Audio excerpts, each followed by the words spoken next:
Let's talk about the state of cinema in 2023. DC, Marvel, Star Wars, Disney, everything with special guest, Supes.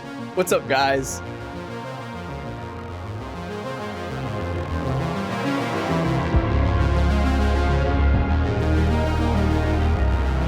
Hello, movie friends. Welcome back to Raiders of the Lost podcast, the ultimate film and TV podcast. Today, we're going to be talking about the state of movies with a very special guest. You know him, Supes. Welcome to the show. What's up, guys? Thank you guys for having me. Of course. He was just outside, so we were like, hey, man, you want to come on the show? Yeah. You saw him walking the streets. Just patrolling my streets. You know, gotta keep people safe. But we've been running into you at events and screenings for the past couple of years. You're a great influencer for film on TikTok. I think you have great takes. And huge YouTube following. and Instagram. Yeah, huge following on YouTube. Don't put him in a box, Anthony. And Twitter. But we were like, we got to get him on the show. And a lot of people who listen to us really love you. So we were like, we got to get him on. So thanks for coming on. Well, thank you guys for having me. And thank you for everyone who's tuning in and watching. I feel like this is long overdue, boys. Oh, Absolutely. Yeah, We've been talking about it for a long time. But how'd you get your start? Was it like TikTok that popped you off? Were you already doing content on YouTube? Or what happened? How did it happen for you? So I started my content creation journey in between kind of like that really hype year between Infinity War and the build up to Endgame. So that for me was like kind of like the pinnacle of me being a fan of like movies, superheroes, all of it. And at that point in time, I was also 16. So I had like a midlife crisis when I was like 15. Damn. And I was like, dude, what do I want to do with my life? Like, how is AP biology gonna make me happy in What is 5 the years? Pythagorean theory gonna do for me? Exactly. So like I was also at simultaneously at this point in my life where I was like trying to figure out what I want to do, what's gonna make me happy.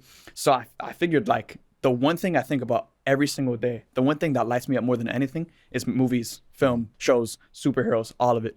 So then at that point in time, you know, I came out of watching Venom with Tom Hardy. The first one, okay. The first one with Tom Hardy. Venom. Get that Venom. With Eminem. Dude. I am phenomenal.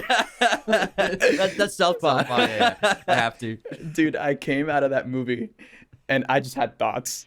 Not a fan of it. Not a big fan of it. I thought it was fun, but I just had thoughts. And at that point in time, I was also like pondering on like how I should start a YouTube channel. How can I turn my love for film and superheroes and shows into a reality? So I literally came home. I stacked up my iPhone 6 on a couple of books. I pressed record. Could not form a sentence to save my life. Stuttering all over the place. The editing was the most garbage editing you probably will ever see in a YouTube video ever. But yeah, after that, it was kind of just like breaking ice. And then I loved it. Because like, again, I was just voicing all of the thoughts that I had on a daily basis. And just putting yourself out there. Putting yourself out there, Yeah. wearing your heart on your sleeve, like, you know, speaking your truth. So I started doing that. And, you know, for 2 years, I was grinding on YouTube. I also had 2 jobs and I was full-time in high school. So literally it was just like a ton of super early mornings, late nights. But it like, man, like just doing this, like it makes me feel alive. Like, I don't know if you guys feel that same sense of like, I don't want to be anywhere else in the world than right here talking about what we love. Oh, So- yeah. It's a crazy thing because James and I, we've just built this business just like you, where we just talk about the thing we love most in the world, and that's cinema and great television. And we started the same way. Just like we just started making episodes. Nobody was listening to it. Mom was listening. Mom was listening. Thanks, Janice. And then it just slowly started growing an audience, and it took a long time, but then we got there. For us, TikTok is really what the virality on TikTok is what got people to be like, oh, follow us on YouTube, follow us on Spotify, find us on Apple Podcasts, and that really grew the show. Was it TikTok or was it YouTube was the big one, or did you have like a big video? Because for us, we had a couple viral hits on TikTok, and then it was just basically steamrolling from there. Yeah, but TikTok for us was always the plan because I had been using it for like sketch comedy for a couple of years on my own before we He's started wicked the funny. Yeah, sometimes before the podcast. And then we had a plan like, let's do the movie podcast, but I was like, and then we're gonna hit TikTok hard. And Anthony's like, TikTok, like the kids app. But like people, I remember seeing you on TikTok in like 2018, 2019. Yeah. And that was before we started the show. And I'm like, people are on here talking about movies. We can do it. It can work. Yeah. TikTok was the thing that really blew me up because like I kind of saw a lot of people have that same mentality towards TikTok where they're like, oh, it's just a stupid kids dancing app with kids twerking and lip syncing music. That was me. And I saw everyone with that mentality, and then like I actually downloaded TikTok, and like obviously that was the entire For You page. It was singing and That's dancing. how it started. Yeah. And but then I was like, dude, can we just like post whatever on this? Like, why is there no one talking about movies? So this was during the pandemic, I believe. No, it was actually 2019. 2019, Yeah, around there. right before it. Yeah. 2019. Oh my gosh, yeah. Wow, this brings back so many memories. So yeah, 2019, that's where I hopped on the platform and I saw no one talking about movies, superheroes, any of that stuff. So I started talking about it and putting myself out there. And that's where I really started to like blow up. And you know, now I'm at 2.9 mil followers. Damn. Can we Hopefully- get a couple of them? Yeah. Bro, if you're watching this and you follow me, follow these guys and subscribe to the damn podcast. thanks. Let's right go. now. Thanks, It's pal. crazy because I remember seeing you on TikTok back then, and I remember Juju, Straw Hat Goofy. Yeah. We became friends with Juju when he was at like 35,000 followers on TikTok. And like we were like, thought it was the coolest thing. And we all thought we were like, our following's so big. And I remember he was up to like 60,000. And for a while, us and Juju were like kind of neck and neck until he just skyrocketed. Like with a lot of those Pixar videos, just like blew him the fuck up. And he's just so popular now. But I remember like, every time I talk to him, I'm like, bro, remember when we had like 60,000 followers on TikTok following each other? It's just crazy how like so many of us have built careers out of, you know, just content creation from film, but also TikTok, how that was such a key for marketing and creation. But obviously we branched out to other platforms, which is why if TikTok gets banned, we'll be okay. Like we've all been smart and like managed to build a business outside of just using that for marketing for the most part. But man, it's really incredible how far we've all come. I doubt that it's going to get banned because it's so ingrained in our economy now and in entertainment. 150 million people just in this country are using it on a daily basis. So it's too big, I think, to dismantle. Maybe they'll get American buyers to take over the company. But from what I've seen from the congressional hearings, it's just been kind of like a joke. And the Congress people don't really understand social media or the app from what I could tell. So do you need Wi-Fi to use it? What do you mean it connects to your Wi-Fi? That's weird, isn't it? Like they don't understand. Yeah. And also, I mean, Verizon, and they've been selling your information to every country since you've had cell phones. It's like Apple selling it all, Facebook selling it all. So what I think is just Silicon Valley's going after TikTok because it's such a valuable commodity. Yeah. I don't think that TikTok can go down. So I think that we're going to be safe. There might be some changes in management, maybe, but I do think that I'm not worried about it going down. Even because even like you just said, even though we have like an umbrella of other outlets for making revenue, I actually don't even think TikTok will go down. So I think we're good.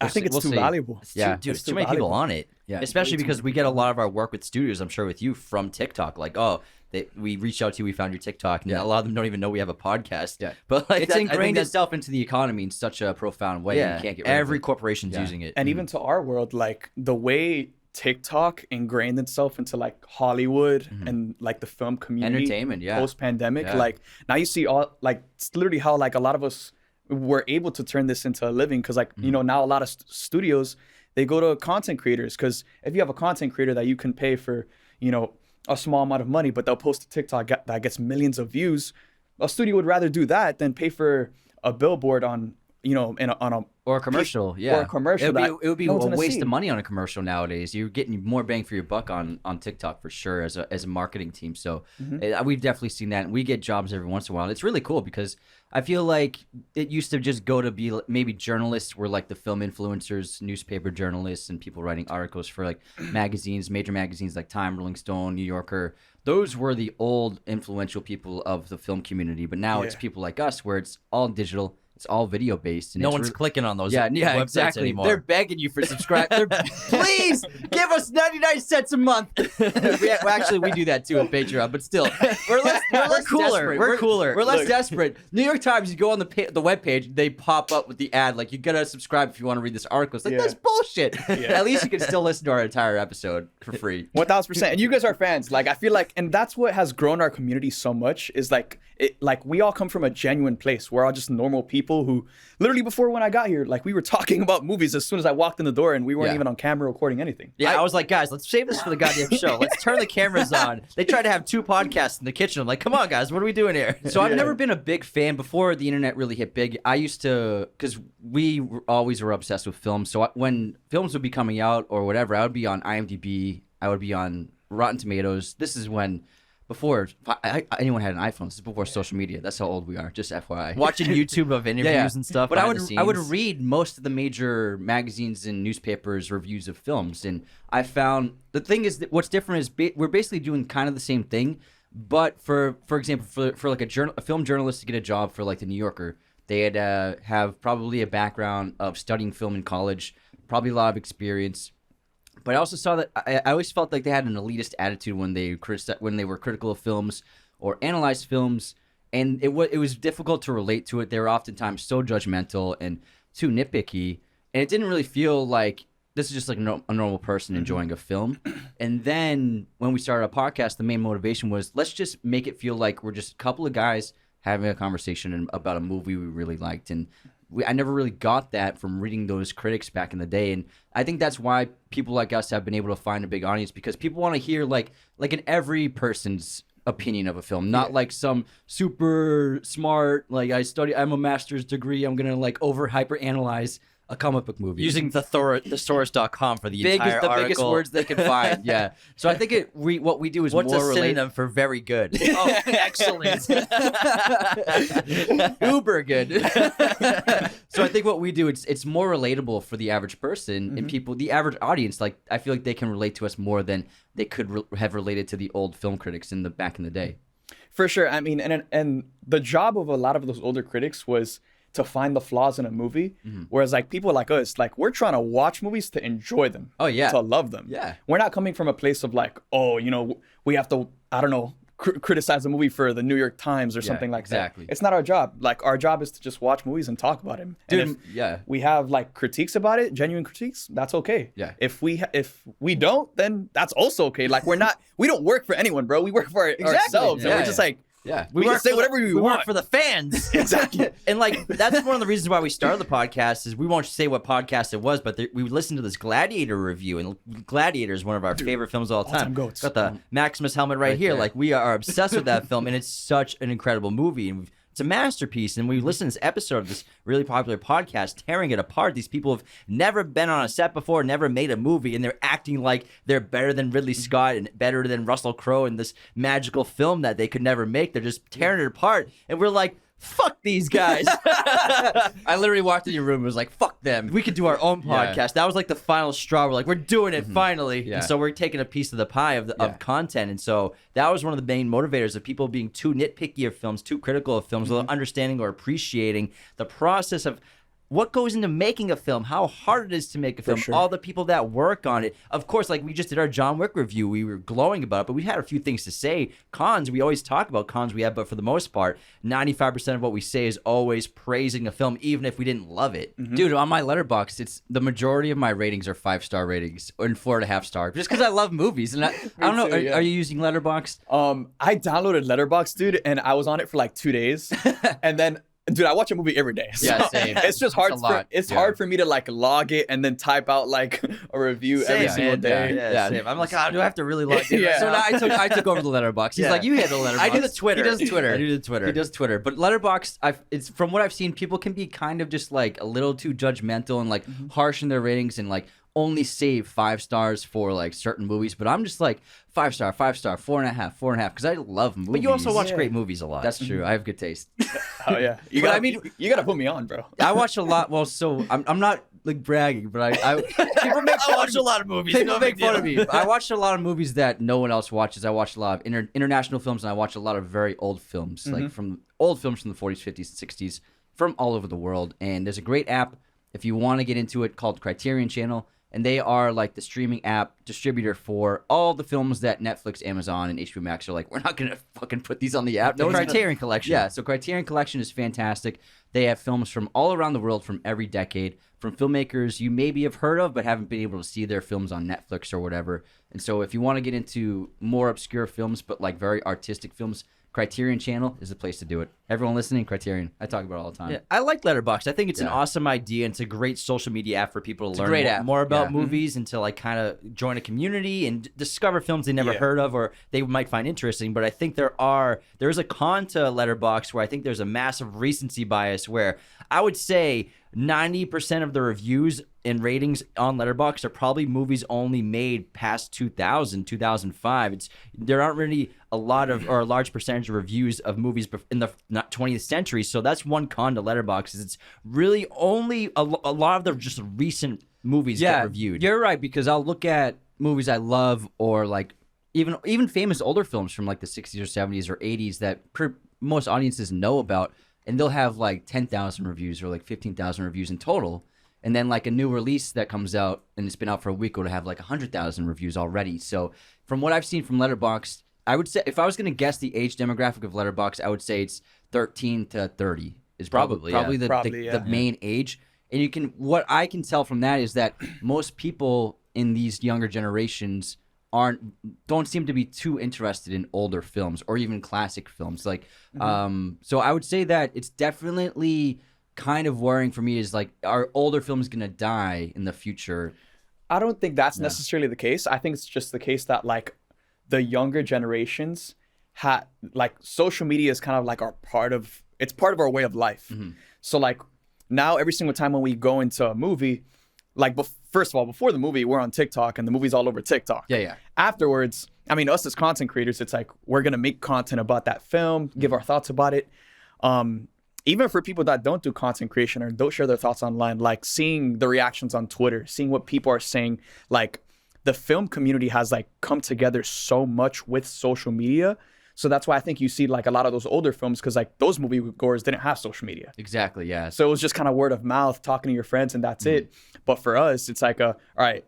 And this kind of like adds to like the whole thing about Letterboxd, where it's like, for me, like I got to get into the routine of like watching a movie and then, logging it, write it. Yeah. Talking about it on that platform. But like, that's like routine for a lot of people now. Yeah. I see a lot of people like automatically they watch a movie, and like George, for example, Movies and Stuff 14. He's amazing. 14. He's got 25,000 Letterboxd followers. Dude, yeah. He's got a ton. He like logs like pretty much every damn day. Like, I'm like, wow. But that's a part of his routine. And I think as we continue to like move forward in like this digital age, and as I guess this world continues to adapt to technology, that'll become a lot more a part of like people's routines and stuff. It's interesting because you had a good point where it's like right now, there's such an open dialogue for film and TV where it's so immediate and it spreads everywhere. Like everybody will be having the same conversation about the same film, whereas before the internet, it was all word of mouth. It was like, oh, you get to see this film, you get to see that, or a glowing article in a newspaper, and that's what got people excited about a film. So word of mouth was the old like marketer for films, and that's totally changed. Where word of mouth has just turned into the digital conversation, where it's just immediate, and you post a video, you reach 10 million people around the world talking about a movie, which is insane to the mind of someone from the 70s. If they heard that, they'd be like, what the hell? Like, he's gonna make a video in 30 seconds and What's a video? reach 10 million people? What? Well, it's still crazy. word of mouth still applies today. I think word of mouth is the best advertiser. Social media comes into play. But a movie like Get Out making what, $300 million on a $3 million budget, or Parasite making a huge box office in North America. Everywhere. So these were all movies that like your friends would be like, you got to see this. So word of mouth is still there, but it's just infused in social media. Yeah. What's your favorite app to use? My favorite app to use? That's a tough question, because I feel like I use every app to express myself in a different way. Like with TikTok, like when it comes to creating content on TikTok, it's kind of just like straight to the point. Yeah. Like no fluff. But there's also a part of me that loves this setting, that loves the podcast format, loves YouTube, where I kind of just ramble and just talk for as long as I want to. Whereas on TikTok, it's kind of like you kind of just got to get straight to the point. Exactly. Yeah. So yeah, I would say TikTok and YouTube, both for sure. Yeah. You're huge on Twitter though too. You have a huge following on Twitter and Instagram. Yeah. Yeah. So he doesn't even need Letterboxd. Letterboxd needs you. It's honestly commendable, because it's a lot for two of us to do that, all the apps. And it's always like there's another app to do, and then we try our best to communicate with everyone who listens to us or interacts with us. And so it's a big workload. You're kind of like never off the clock in a way. And so you're always working on that for sure. And it's a lot for two people to handle. So kudos to you for doing that on your own. That's a ton of time spent on social media, dealing with that and trying to find a balance between, you producing stuff, communicating on social media, and then probably time for your own sanity on your own time. They're also different the way you approach them. For us, for Instagram, for example, it was basically clips from the show as well as a graphic of like today's episode. We'll post like a graphic like, hey, go check it out.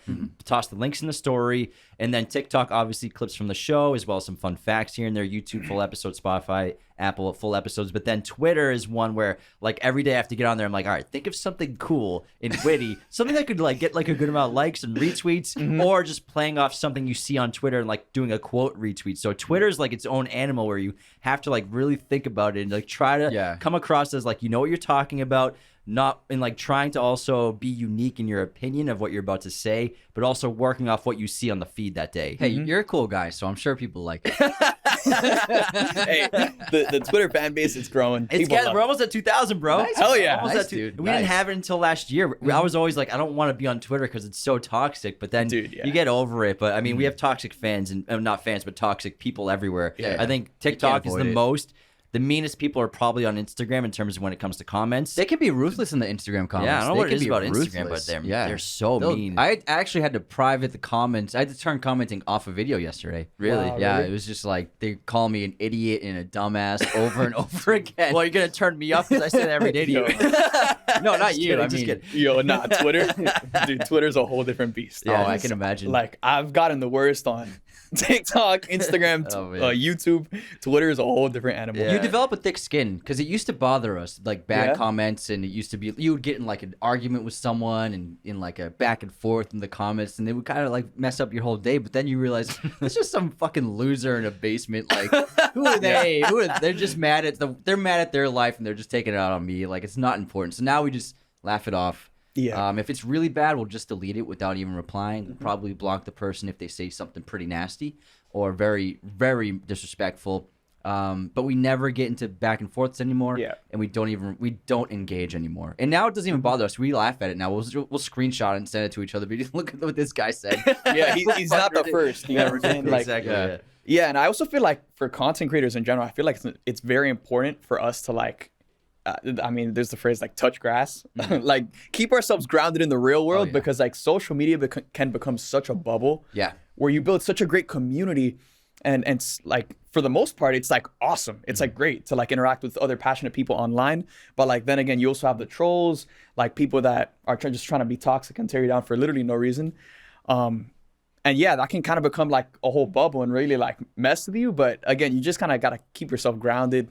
Go touch grass. Go get some sunlight. Yeah. Get some sunlight. Take a breath. It can mess with your mental health. I've definitely been through the ringer and had my ups and downs with heavy use of social media and the mental health impact it can have, especially the negativity. But then I think we've found a really good balance over the past year. We've found a good routine, and I try my best to use, like, if I'm going to go on TikTok to post something, I'm gonna do my best not to scroll and not to like just scroll through the app or what have you. So I've definitely reduced my screen time and try to even not have my phone on me when I go for a walk or whatever. But Yeah, same. it's tough. It is tough because I try to get off TikTok as often as you possible. can get sucked in. Because like you'll be like, oh, that's a really nice comment. You read a bunch of really sweet comments, which we never like show, but like, oh, that's really cool. Thanks. You like a comment, like when reply one, then it's like, you fucking suck. And the next comment's like, damn, I got roped in. They got me. I thought it was gonna be all sweet, nice things. Yeah. Then this guy thinks I'm an asshole because the thing is we have like 99% of our content's pretty accurate in terms of the information we give. Sometimes we make mistakes, but like we'll have like a 2-hour episode. Almost everything we say was accurate and factual, then like maybe one little mess up, Yeah. then people are like, you fucking suck, you idiot, how don't you know that? 1-star Apple review. It's like, relax, dude, it's a 2-hour episode and we're improvised. You said one little thing wrong, one Yeah. little thing. Well, the thing with the internet is people demand perfection. That's what it is. They gotta be demand perfect. perfection, and anything less than that, they're gonna criticize you for it. Meanwhile, they burn toast in real life. Exactly, dude. Oh my Yeah, God. you got to be perfect, but again, none of us are perfect. We're all gonna mess up. Exactly, But yeah. I mean, it's awesome that you guys have each other. Like, do you guys keep each other? I'm sure you guys keep each other, hold each other down, right? Hey, I hold his have hand you. every night. As I cry myself to sleep, he shh in my ear. No, Just- I do go Will hunting. It's not your fault. It's not your fault. not you, not you, Sean. Not you, It's Sean. it's not your fault. Don't It's not fucking your do fault. this to me. I fucking love that movie. I love that movie, dude. I just met Matt Damon 2 days ago. No way! I'm- At Air? This hand. Oh man. Were Yeah, you let at me touch it. Were you at the Air premiere? Yeah. How did you see the film? Or Yeah, I saw the movie twice. Yeah. That movie is fantastic. I'm sure you can't say anything because of embargo, but like general impression, just real quick, was it as good as the hype's saying? Yes. Yeah. Yes, it was honestly better even the second time I watched it. Fuck yeah. Yeah, the movie is, I mean, the movie is literally just conversations in different office rooms, but it's so compelling. It really gets you hooked in. Matt Damon and Viola Davis, this felt like light work for them, but it's like, it's them at their best. It's them doing what they do. So yeah, the entire cast, like, I don't remember the last time I saw Jason Bateman in like a big movie like this, but I've missed him. He's been doing Ozark for a while. Yeah, he's been doing Ozark and directing Ozark. He's been producing that too. Yeah, all of his time with Ozark. And also, Chris Messina is a really good actor, and he plays one of the agents as well. Chris Tucker's in that. The cast is incredible. I've heard nothing but incredible things from it. Ben Affleck is such a great director. And you just said the other day, people forget that he made The Town, he made Gone Baby Gone. You know, he made Argo. Fuck Yourself. He won Best Picture. He won Best Picture. He's a terrific director, and I love the story, love the idea. Because the Air Jordans were such a pop culture phenomenon, and they have become probably the most, I would say, most purchased shoe in the world's history, probably. Fuck yeah, dude. Such an impact on the world to make a story about that. I'm like, how does that not been done before? Maybe Steve Madden. Steve Madden. So hot. She's so hot. But I can't wait. This is my ticket to the fucking chocolate factory. We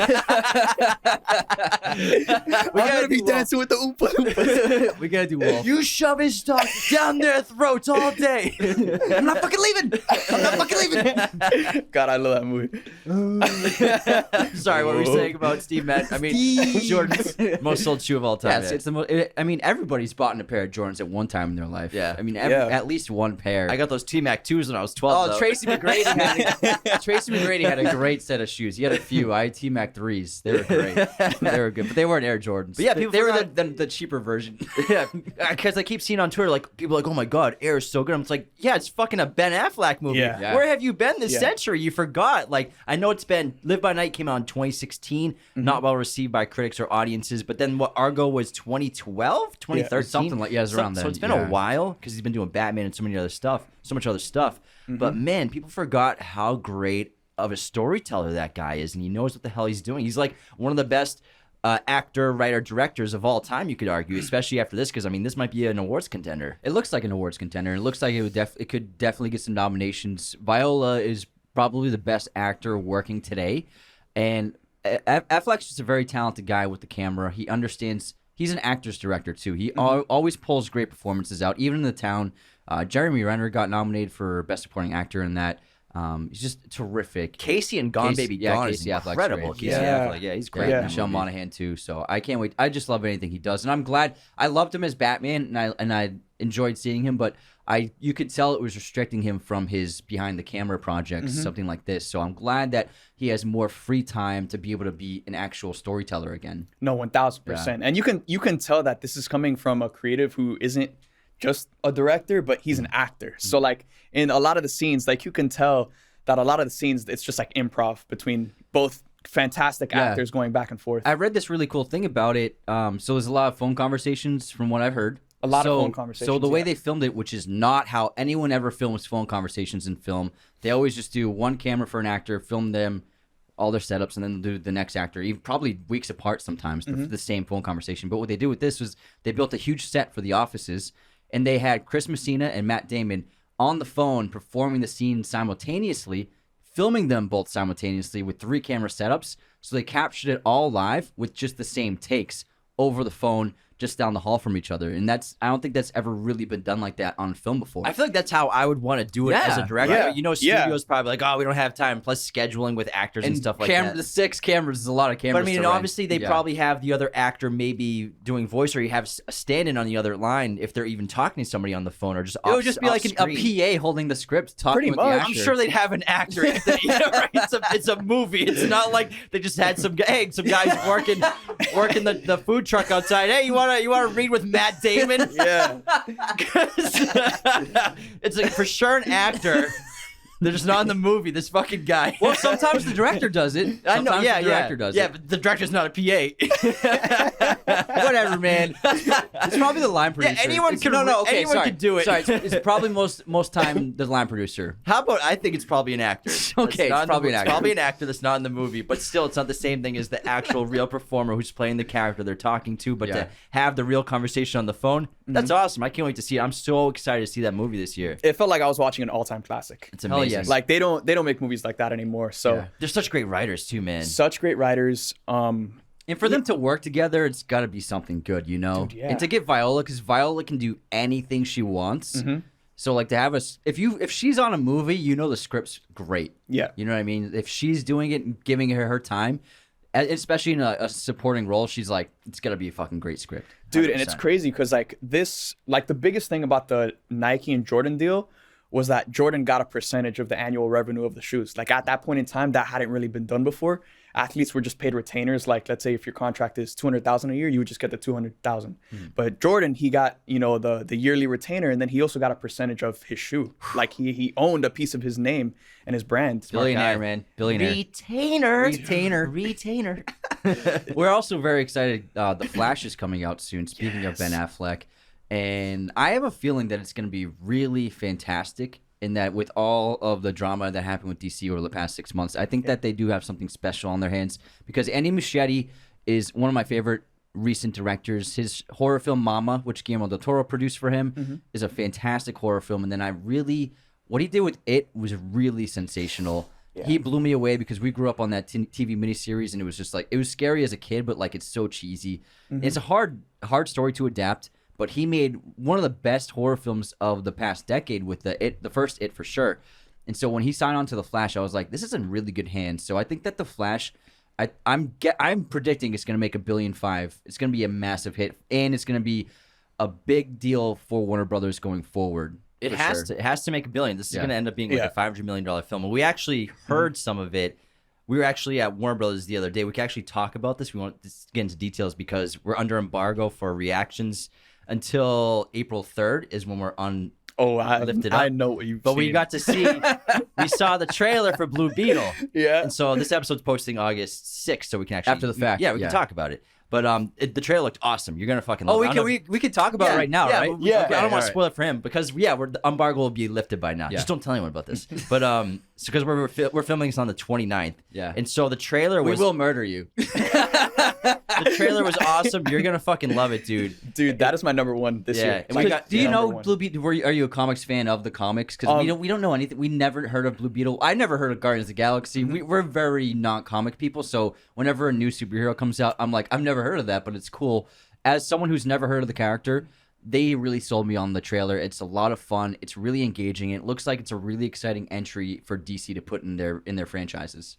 Did it like stand out from Yes, like other yeah, absolutely. DC projects? It was Absolutely. excellent. And also we got to meet Xolo, who's the lead. Hell yeah. Xolo Maridueña, and then Angel Manuel Soto is the director. We got to Mm-hmm. meet them too. We got to make a little content, which posted the other day.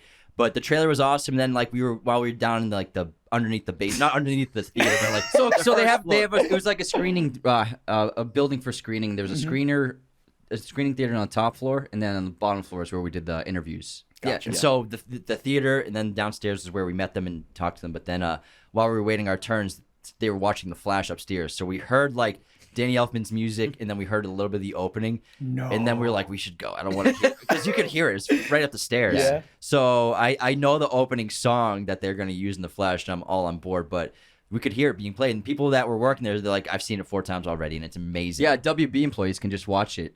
And they all signed NDAs, but like if they want, the theater doors were open. Like the theater, it was literally. I heard this like brass score from above. I was like, "Is that like a Danny Elfman score?" and then one of the employees in they're like, "Yeah, they're watching The Flash." I was like, "What? They're watching The Flash 15 feet away?" I was from almost us? like, should we just go watch it? No one's gonna know. I asked her, I was like, "Can we watch it?" She was like, I was like, I'm just kidding. But seriously though, can we watch it? She's like, "No." Dude.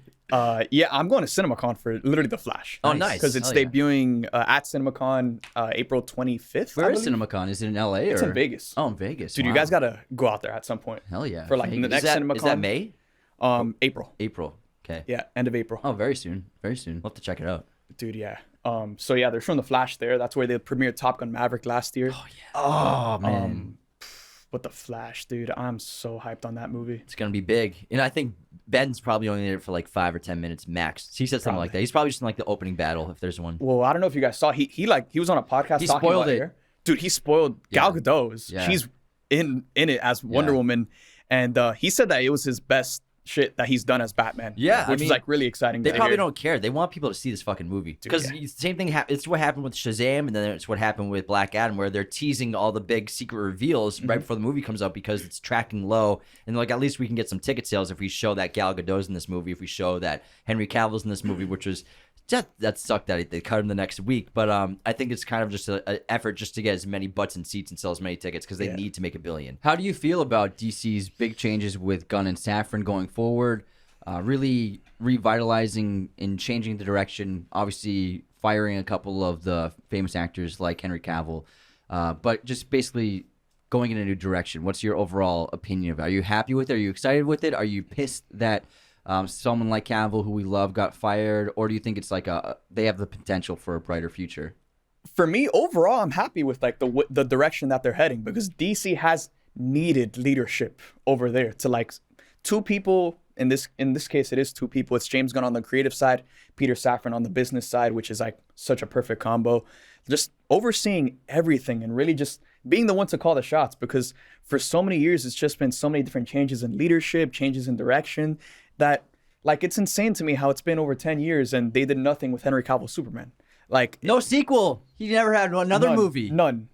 And like when it comes to like someone like Henry Cavill's Superman, obviously like that is, dude, I have like 3 posters of him all over my room. I like too, but they're shirtless. They're on my ceiling. Yeah. I mean, I think I told you guys off the pod, but I had like literally the teaser poster for Man of Steel just right over my bed. And love it. It would be the first thing I'd see when I wake up in the morning, last thing I see at night.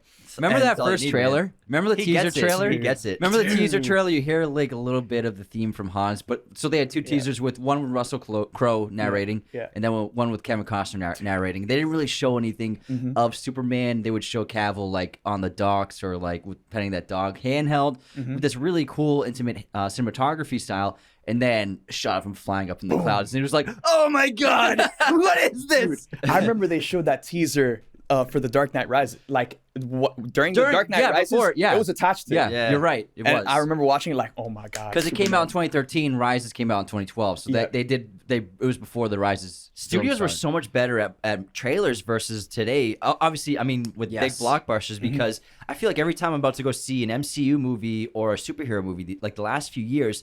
The whole trailer, the movie's in there. The whole movie's in there. Dude, happened with Thor: Love and Thunder. Happened kind of with Multiverse of Madness, or the other recent ones. Dude, I was shocked.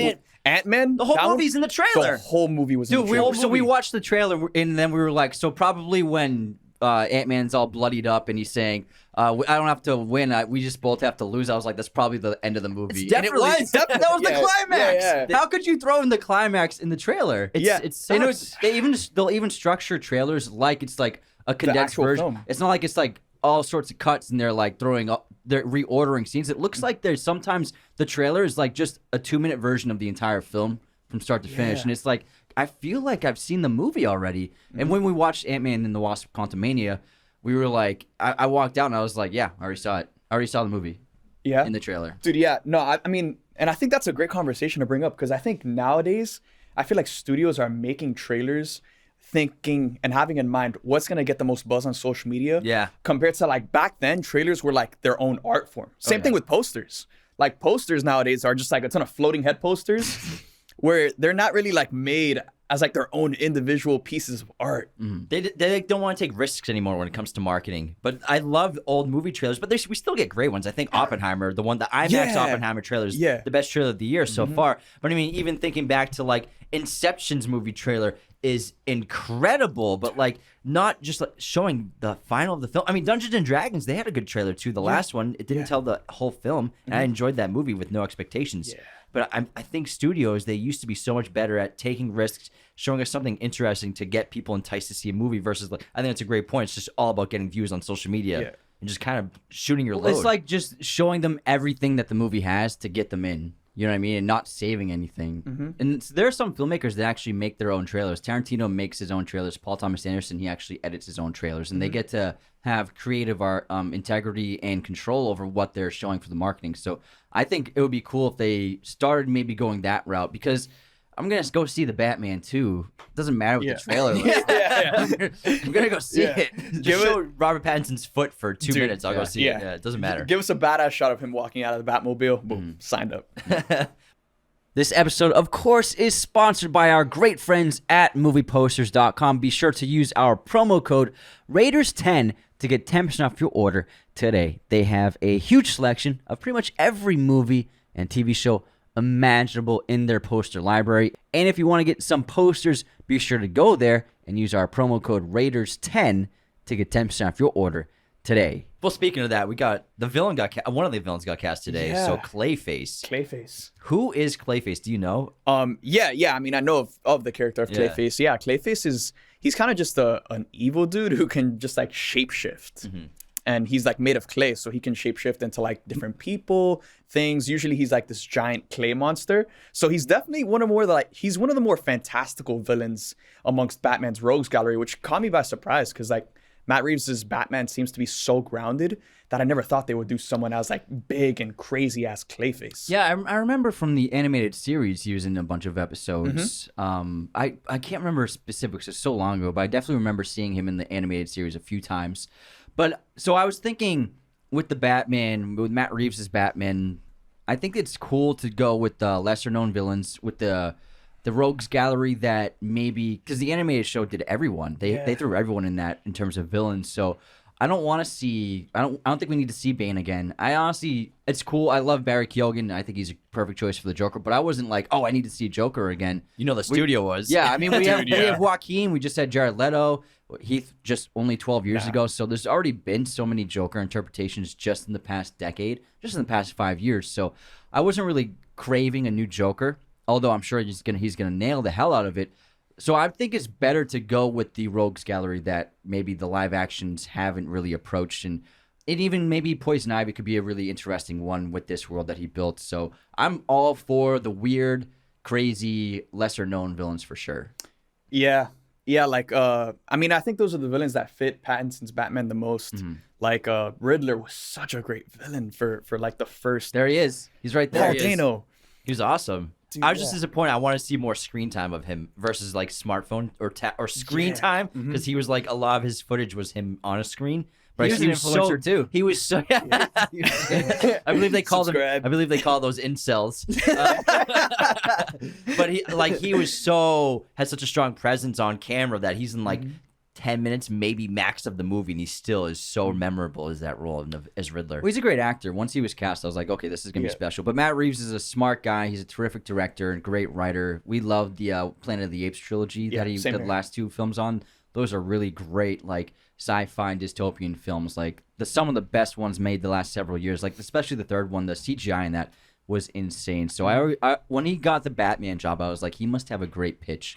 And then Pattinson, we've been a huge fan of Pattinson for a long time. I've only seen one Twilight film, but I was a big fan of what he did in the 2010s. He did a lot of very small independent films, weird films, and basically upped his game and stretched his range of acting to really experiment and build his craft. And so when he was cast, I was like, this guy's fucking legit. He's going to crush it. Perfect choice. That jawline works. The jawline. Yeah. Great input. Hey, man, you said it well. Terrific artist. Excellent jawline. Everyone knows what I'm looking for. No, we all know what you like. Dude, and I remember at that point in time where like when he was cast, everyone was just like, Twilight Boy. Yeah. And then like before like I made like my judgment on it, I went to go look at everything Robert Pattinson has done in between, you know, The Rover, Good Time. Yeah. Like Good Time was the one that was like, whoa. Like this ain't no Twilight Boy. This is a really damn good actor. And then obviously he crushed with the Batman. And now like I think the Batman was so good that WB was just like, all right, let's keep this. Here's the money. Here's the money. Yeah. Matt Reeves, do your thing. Do your thing. Yeah. But even with bringing in James Gunn and Peter Safran, they're still like, all right, yeah, that's still over here in its little corner. The DCU, that'll be an experiment that'll, you know, we'll see how that goes. What do they call it? The other verses or Elseworlds. Elseworlds. Yeah, Elseworlds. They've made up a term just to keep it alive. Well, the thing is, I don't want any other heroes to go into Matt Reeves' Batman films, except for obviously Catwoman. Was there another like major hero? Robin. So Robin. Yeah. Those two I'm fine with, but I don't. You mean like from like the DCU? Yeah, because I don't want like Yeah. Shazam to show up. I don't want Hell no. Superman to show up. I don't want any of that. I think that what they did was so cool, and they've probably understood that like we don't have to completely follow the Marvel template of everything's a shared universe, even with the multiverse expanding it even more so. Maybe we can just do our thing that we have our big plans for, but then also we can have filmmakers that are doing their own projects individually that have their own tone, their own vision, and audiences can have a little bit of both. And I think that's probably the best decision going forward for them. I'll miss Ben as Batman because I think he still got done dirty. He never got his own solo movie, and he was like one of the best interpretations of the character. He's good. I love him as Batman, and it would be cool to see him in the Flash. But the same thing happened when he got cast. Everyone was like, Ben Affleck as Batman. Me and Anthony were like, fuck yeah, Ben Affleck as Batman. Yeah. Just like Robert Pattinson. I mean, it happened with Heath Ledger's The Joker. When Heath Ledger got cast as the Joker, the outcry was insane. Yeah. And then the teaser came out. People were like, okay, this looks really cool. But like so many people are like, the guy from Brokeback Mountain. I'm like, yeah, the guy from Brokeback Mountain. That movie's fucking awesome. He's terrific in great that movie. movie. Honestly, that might be his best performance, better than the Joker, in my opinion. It's such an incredible role. But I mean, I think people overreact to casting. Just like, these directors know what the hell they're doing. And Robert Pattinson was the best choice to play Batman. I know Nicholas Hoult was in the running. He was like second behind him, which he still is like waiting for that big star-making role. I don't know if Renfield's going to be the one for him. So I kind of feel bad for him. He's like second in a lot of movie roles. And even in X-Men, he was like the seventh most important character. So it's like he's always kind of on the side. He's almost been James Bond. He's almost been Batman. He's almost been Superman. He's almost been a lot of big roles. I think he would be great as Two-Face. Like He would be a good Two-Face. he could work, He's a very talented guy. Did you see The Menu? Yeah. He was so funny in The Menu. He cracked me up. I love that. Speaking of Two-Face, so he's been rumored to be in Joker Folie à Deux. Yeah. But then there's Really, always like Harvey Dent as a character? Yeah. Yeah. Harvey Dent's going to be in it. It's like on a newspaper. There's some behind the scenes images that have been like a protest scene. And but it reminds me of, and also speaking of Matt Damon, how everyone thought that Matt Damon almost got cast as Harvey Dent. That's like a complete misconception. He didn't even talk to anybody about it. They just like called his agent, and his agent was like, he's unavailable. He's like, all right, cool. But like, it's like a big rumor that Matt Damon was almost Harvey Dent in the Dark Knight films, but like it didn't actually. Chris Nolan wanted him, but it just didn't work out. There was scheduling conflict, and so he never even got a script or anything. It was just like he didn't talk to anybody. Yeah. So, but it's a but Chris misconception. Nolan's been a huge fan of his. That's why he was in Interstellar. That's why he's in Oppenheimer. So Nolan has always been a massive fan of Matt Damon. He wanted to get him as Harvey Dent. It just didn't work out. Did you see the clip of the guy interviewing Matt Damon for the Air premiere? And for a minute and a half, he asked him about the runtime 3 times. Like, you're talking to Matt Damon, and you keep bringing up the runtime of Oppenheimer like it's a joke. It's like, ask him a better question. Come on, Variety. Is it 3 hours? Who's Variety? This is your guy. There's no intermission. You're talking to Matt Damon. This is all you can talk about. But like, it's 3 hours, right? Then Matt's like, yeah, it's 3 hours. You just asked me that, you fucking asshole. How long was your interaction with him? Dude, it was a solid like 30 seconds. Nice. Like at the after party. And dude, that was like, everyone was there. Viola, she was like in her own, section. Ben Affleck and J-Lo were in their own section. Oh, J-Lo was there? Oh my God. Dude, it was crazy.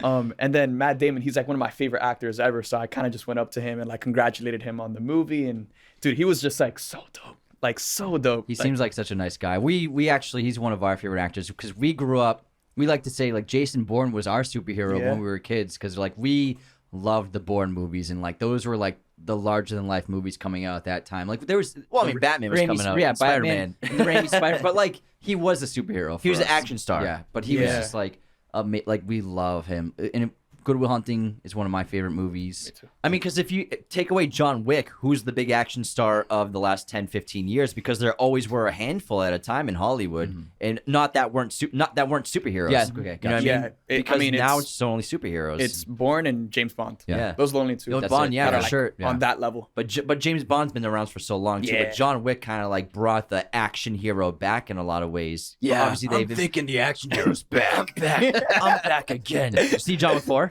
Yes, Did dude. you like it? I did like it. Yeah. I mean, I He was there. Remember we saw him. Oh yeah. Yeah. We said. Yeah. I forgot. I don't think I like it more than the first one. I still think the first That's one what is I my said. personal Same, favorite. bro. Same.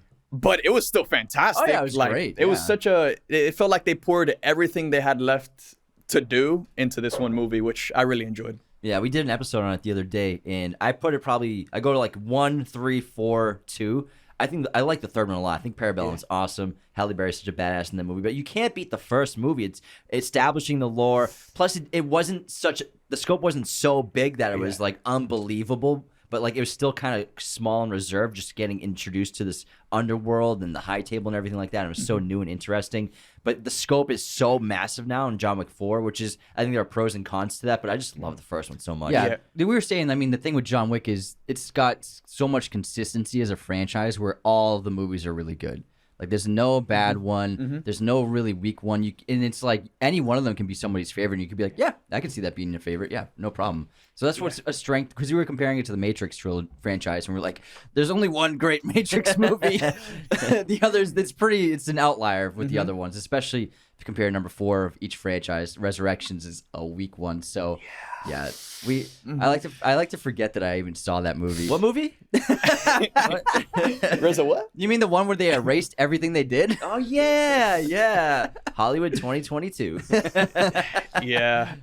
And dude, I think that's like a testament to like where like I guess the state of Hollywood and cinema is, that like now when more sequels are announced to like popular franchises, we're just like, oh shit. Yeah. We're like, please don't mess up what That's came why before. I'm so glad he died. I'm so glad John Wick died. But obviously they're doing a universe. They're doing a Wick verse for sure. But I'm like, at least we're not getting John Wick 16. You know, I need a Kane movie. He'll get his own. They're all going to get their own he projects. was Akira, so Kane, fantastic. Winston's getting a spin-off series. Continental comes out soon, so they're just ramping that up. That's just starting. Because that movie we talked about in the episode is kind of like an MCU film establishing a bunch of characters to get ready for spin-offs. Where they never really did that with the other John Wicks. The Halle Berry one with Parabellum, she's done. She's like, all right, our blood oath is done. Never talk to me again, you asshole. Like, I'm out of here. See you later. But this one, they definitely opened it up, especially with that post-credit scene for anyone to have a spin-off now. Yeah. So it's just kind of different the way Hollywood approaches their movies. Yeah, I didn't like the spin-off. I mean, the post-credit. Keanu didn't like it because you were there too. He made fun of it. Yeah. I didn't like it. I was like, why would you even show that? Because they already established it in the film that she's gonna go after him. So I'm like, I mean, we know, we get it. They're gonna have a movie. Like after John Wick died, I was kind of like, wow, this is just such a great ending. It's like having a post-credit scene to Endgame. Exactly. Yeah. Where Exactly. it would have felt weird. Yeah. It would have felt a little Takes weird. away from what you just watched. It felt weird because it felt like, okay, the story's done. Then it's like, guess what? It's not. Is John alive? Like, one of the producers already said that they want to do John Wick 5, and I'm just like, I think they're gonna do it because I think there's too much money involved. but I don't think Keanu will do it. I hope he doesn't. I hope they don't do another John Wick because he movie. wants to do Constantine too. Yes. So I think he really wants to do that and try something else. And like, I feel like he put everything into this one. He's like, what, 55? 58. Dude, 58? he's getting up there. Yeah. He's 58. So I mean, can they really pull off another one? Because even though the stunt choreography and fight choreography is incredible, you can notice he's getting a little slower. I hope I'm that fast when I'm 58. Holy crap, he's still in incredible shape. But you can tell he's getting older. Yeah. Can they do that in 3 years from now when he's in his 60s, like the same kind of fighting? I actually saw someone bring up like a great option for them to continue the franchise. Do a video game. that works. That'd be sick. That works. Like, imagine like a John Wick video game of him in it's his built prime. for it. Yeah, it's built And for gaming. Keanu can do, some mocap work and like, that'd be so sick, a John Wick and then video they could game. get a young stunt performer to do all the Exactly. physical fighting. But kind of like the template of Last of Us, like a little bit of cinematic, but mostly just first person. Like Guys, doing should we pitch this to Lionsgate? I'm sure. Should we pitch this? Yeah. All right. Hey, I'm sure they're listening. I mean, we got Supes here. Tune in. Guys, Tune in, Lionsgate. give us the keys to the Ferrari, guys. Give us the money. Get us a meeting with Chad Stahelski and We got it, we'll bro. talk it We out. got it. We got it. Well, Stahelski, he wants to do Ghost of Tsushima. And so hopefully they're fast tracking that because Last of Us was so successful. And if he stays true to that game, that would be really freaking cool. Yeah. Because we love samurai movies. I mean, The Last of Us is great because that adaptation has been great. But The Last Samurai is near and dear to our hearts. We adore that movie so much. Anything with Tom Cruise. And I mean, it's fucking Tom Cruise. No, but we really love Last Samurai. That's a great film. But I love samurai films. Kobayashi, Akira Kurosawa, they'd made a lot of great ones back in the day. So it'd be cool for that genre to get revitalized in Hollywood again. I mean, Kill Bill 2. Kill those Bill, are samurai movies samurai technically. film. So Yeah. Those are actually a girl blend. likes to play with samurai swords. They're actually a blend of samurai kung fu. Yeah. For sure. There's a lot of kung fu in that. So it's kind of like what they did with John, because I thought with John Wick 4, one of the best aspects to it was getting two Asian icons, Donnie Yen, and then Hiroyuki Sanada from, he's actually in Last Samurai, to have them, a Japanese star and then a Chinese star, put them into this film, like just all heavyweights for the martial arts film around the world in one movie, and in some cases sharing scenes together. That was just massive. So it was really smart of them. It reminded me of Kill Bill, blending the two kinds of Asian cinema and fighting styles together with Kill Bill. Yeah. I mean, when I watched the movie, like that whole sequence of them at, I forgot, what was that place? Osaka Continental. The Osaka Continental. Like that was like one of the dopest parts of the movie to me. And I'm like, dude, give us a whole movie on just this. Yeah. This place and these characters, because like we need more samurai movies. I wouldn't be surprised, because I think there's a thirst out there for swords, man. People like swords in movies. Obviously, Gladiator 2 is coming out next year, so they're filming that this year. Is it already next year? It's coming out next year, November. Oh my god! Yeah, Ridley shoots fast, man. He does shoot fast. I'm sure they're probably filming this summer. I'm sure they're starting to cast all these roles, but we're really excited about that. At first, when I heard about the news of Gladiator 2, I was like, really, Ridley? But then I've just been like warming up to it, and then Paul Mescal, and then Barry Keoghan, Denzel Washington. I mean, I can't freaking wait. Obviously, it's not going to compare to the first film, but hopefully they can still make a solid sequel. I think they can. Dude, actually, you guys know that they actually had planned a script for a sequel to bring back Russell Crowe, and the premise of the movie was going to be him, like God was going to bring him back to life from like, I guess the afterlife. Elysium. Yeah. God was going to bring him back because like there was like a new threat, and God thinks that the mortal world still needs him. I would not watch. You know who wrote it? Nick Cave. Really? No way. Nick Cave wrote it. Did anyone ask him to write it, or he just did it? They asked him to write it, and they turned it down. That doesn't work. I like the concept of the newer one of just like picking up with like the Lucius. kid Lucius, Barry Keoghan, dude, seeing him as like General Gaeta, who's gonna be Emperor Gaeta. Yeah, Emperor yeah, Gaeta. yeah. I think he's the villain. Yeah, like definitely. Yeah. I mean, it's Barry Keoghan. Yeah. It's also interesting to see like Joaquin Phoenix in the first movie. Now he's Joker. Barry Keoghan. Oh, that's really interesting. Yeah, and back then Joaquin, he was a rising star, but he was not a That was his household name. breakout. He was not a household name at all. So it's a very similar trajectory. But Barry actually, he got Oscar nominated before he got cast, so he's got that on Joaquin. Whereas Joaquin, he was in a bunch of films in the '90s, and then he grew in popularity. But he and his brother were two just like incredibly talented actors. He's probably more known for being River Phoenix's brother, as also an actor. But Used like, to be. no, that's what I mean. Like Yeah, back then, back he was more then. known for being River Exactly. Phoenix's brother, because River was so famous. River was Yeah. the superstar of that era, of being that generation. I mean, he played young Indiana Jones in Last Crusade. Like that was probably the role that like every person that age wanted, and he got it because he was the best of his age at acting. And he would have, if River Phoenix had not passed away, he'd be probably one of the biggest stars of all time ever, and greatest actors of all time too. Yeah, I agree. Absolutely. What a legend. But Joaquin, I mean, just the talent of that family, it doesn't make sense how two actors can be that good in the same family. It's crazy. Right? Like two incredible talents. That's God gifted. Yeah, it's wild. And they actually had a really unique childhood. They grew up in a cult, Yeah. and then their parents left the cult when they were like 7, 8, 9 years old. And What then kind of cult was it? A religious cult or? It's a spiritual cult of some kind. Yeah, Dude, yeah, and they would like travel like traveling cult. Yeah, they would travel like South America, like trying to like spread their, I guess their gospel, Yeah, whatever it was. with their message. yeah. And then I think the parents found out that there was like some shady stuff going on in the cult, so they left the cult.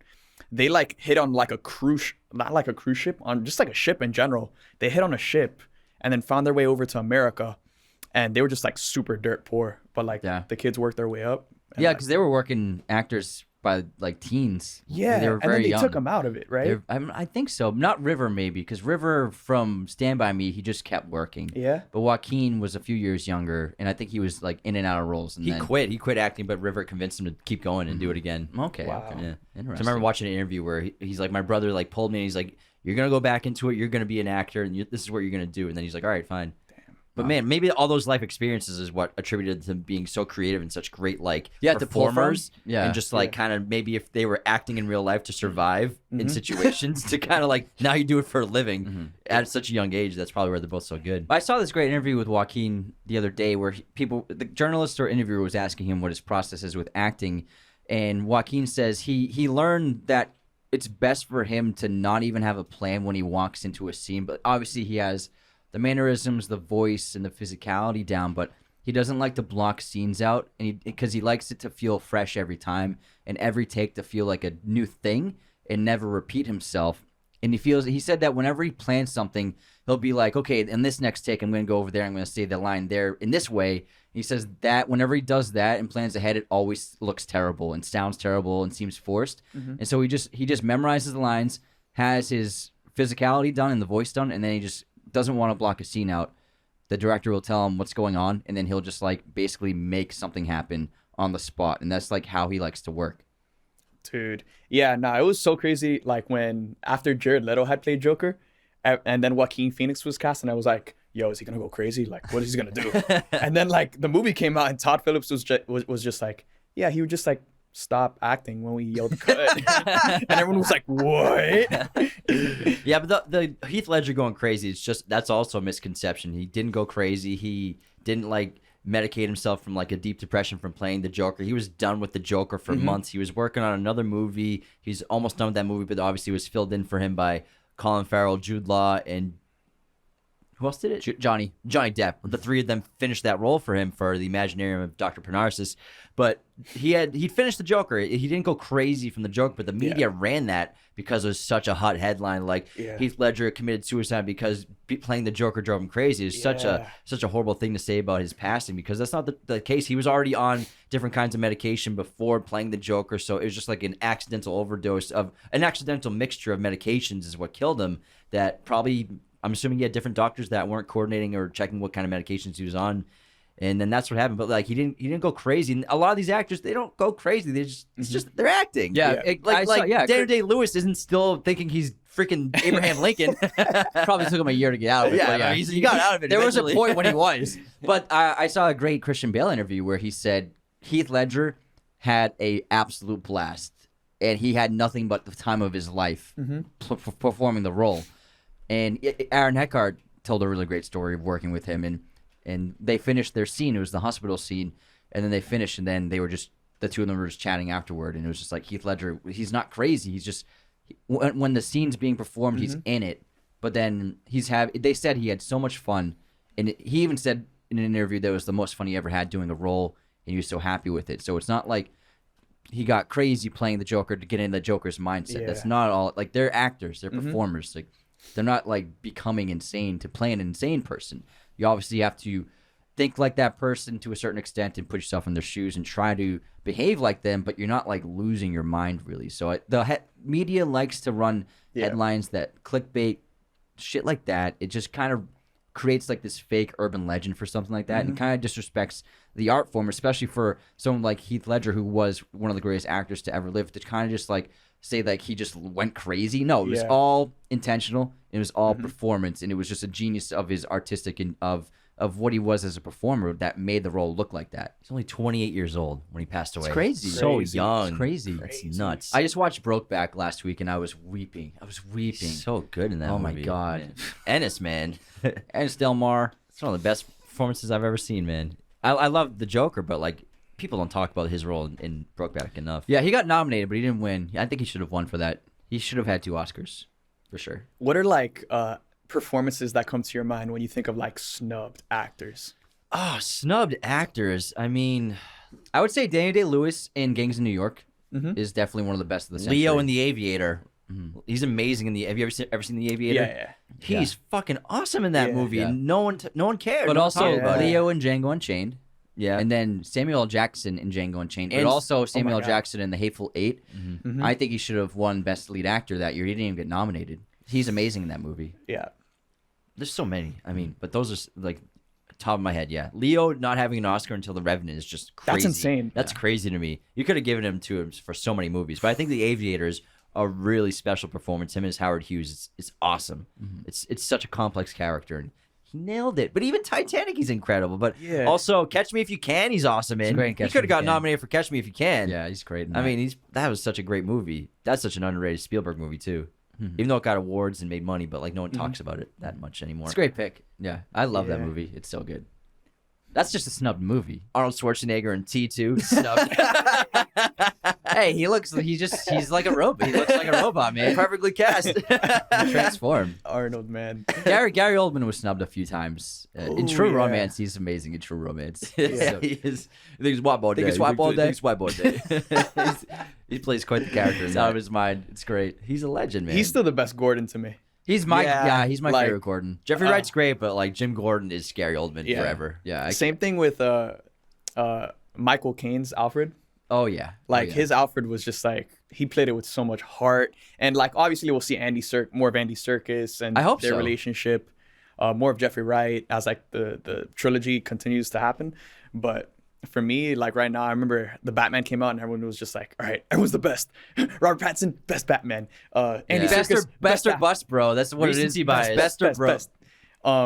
So yeah, everyone was just like the best of Yeah. all time, and I was just like, yo, Gary Oldman. Until the next Relax, version. guys. Gary Slow Oldman. your roll, guys. Chill out. It was one movie. Yeah. Michael Caine's Alfred's so special because I like how Andy Serkis like taught him how to fight in the new one. Yeah. Like, and obviously, what's his name in Ben Affleck's Batman? Jeremy Irons. He's like kind of working with him for the tech. The cartoon, he was helping in some of them as well. But I like Michael Caine's because he's the father figure Yeah. and the emotional backbone for Batman. And he actually leaves him, which is the most painful thing that happens to both characters in that entire trilogy, is Alfred leaving Batman to try to get him to stop doing what he's doing. What if, to spare you pain, I burned that letter?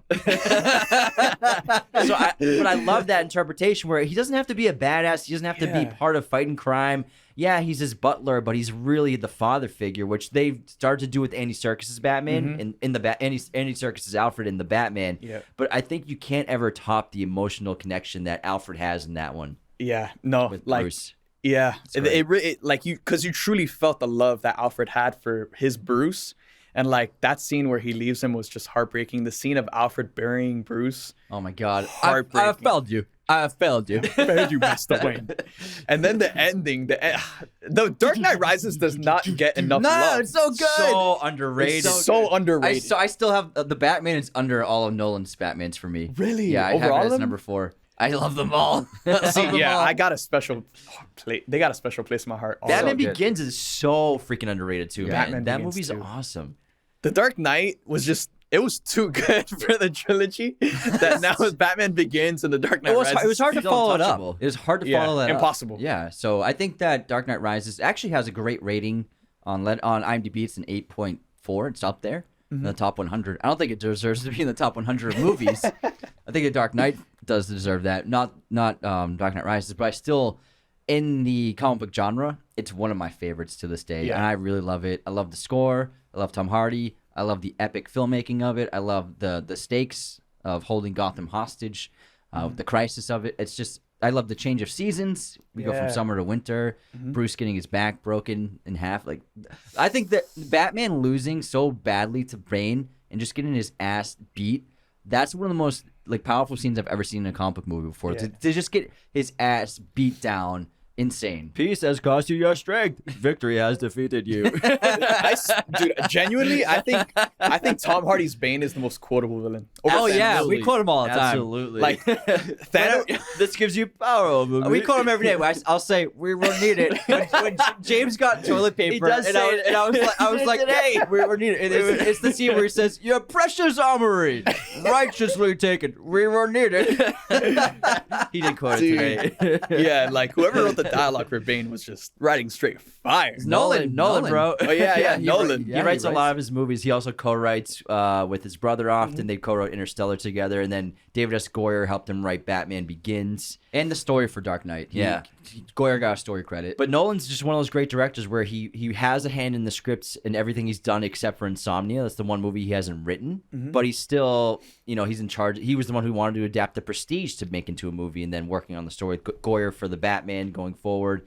Dunkirk, he wrote himself. So he's a really special director, and he decimates the IMDb user ratings list. He's got like 6 movies in the top 100. crazy. Dude, that's Interstellar is great. like top His fans 20. are crazy. Dark Yeah. Knight's top 20, I think. Inception's top like 30. Yeah. I mean, Dunkirk's Well, got to be in the top 100. Dark Knight is a 9. That's untouchable. Yeah. A 9 rating on IMDb is Interstellar is nearly so impossible. loved, too. Dude, Yeah. Interstellar, Yeah. that movie is loved. We just did an episode of Interstellar, but we were recounting the plot from memory. Yeah. And we hadn't seen it for like 2 years. It was pretty It hilarious. was super fun. We were like, wait, and then this happens, and then we did that a good happens. job. Yeah, we did a good job. It's called Yeah. Movies from Memory. Memory. We'd never done it before. Dude, It was just a new that's- segment, it and we was did the fun. whole thing. It was a We're blast. gonna do Lord of the Rings next. Yeah. It's Oh gonna be a my mess. gosh. Shit. We're The- gonna get a lot of hate from Lord of the Rings stands. The mispronunciations are Yeah. gonna Oh, be tough. the extended editions? I think we should do we're not- no, dude, we can't do the All extended right, we'll do edition. regular. We'll do I've only seen regular. the extended editions like once or twice. That's through. true. That's true. That's true. We're Well- doing Return of the King extended edition in person at AMC. on Yeah, the we're gonna see it in 13th. theaters. Oh, really? Yeah, Yeah. they're doing a release in like 3 weeks, only for 2 nights. on the 13th Yeah. and 19th.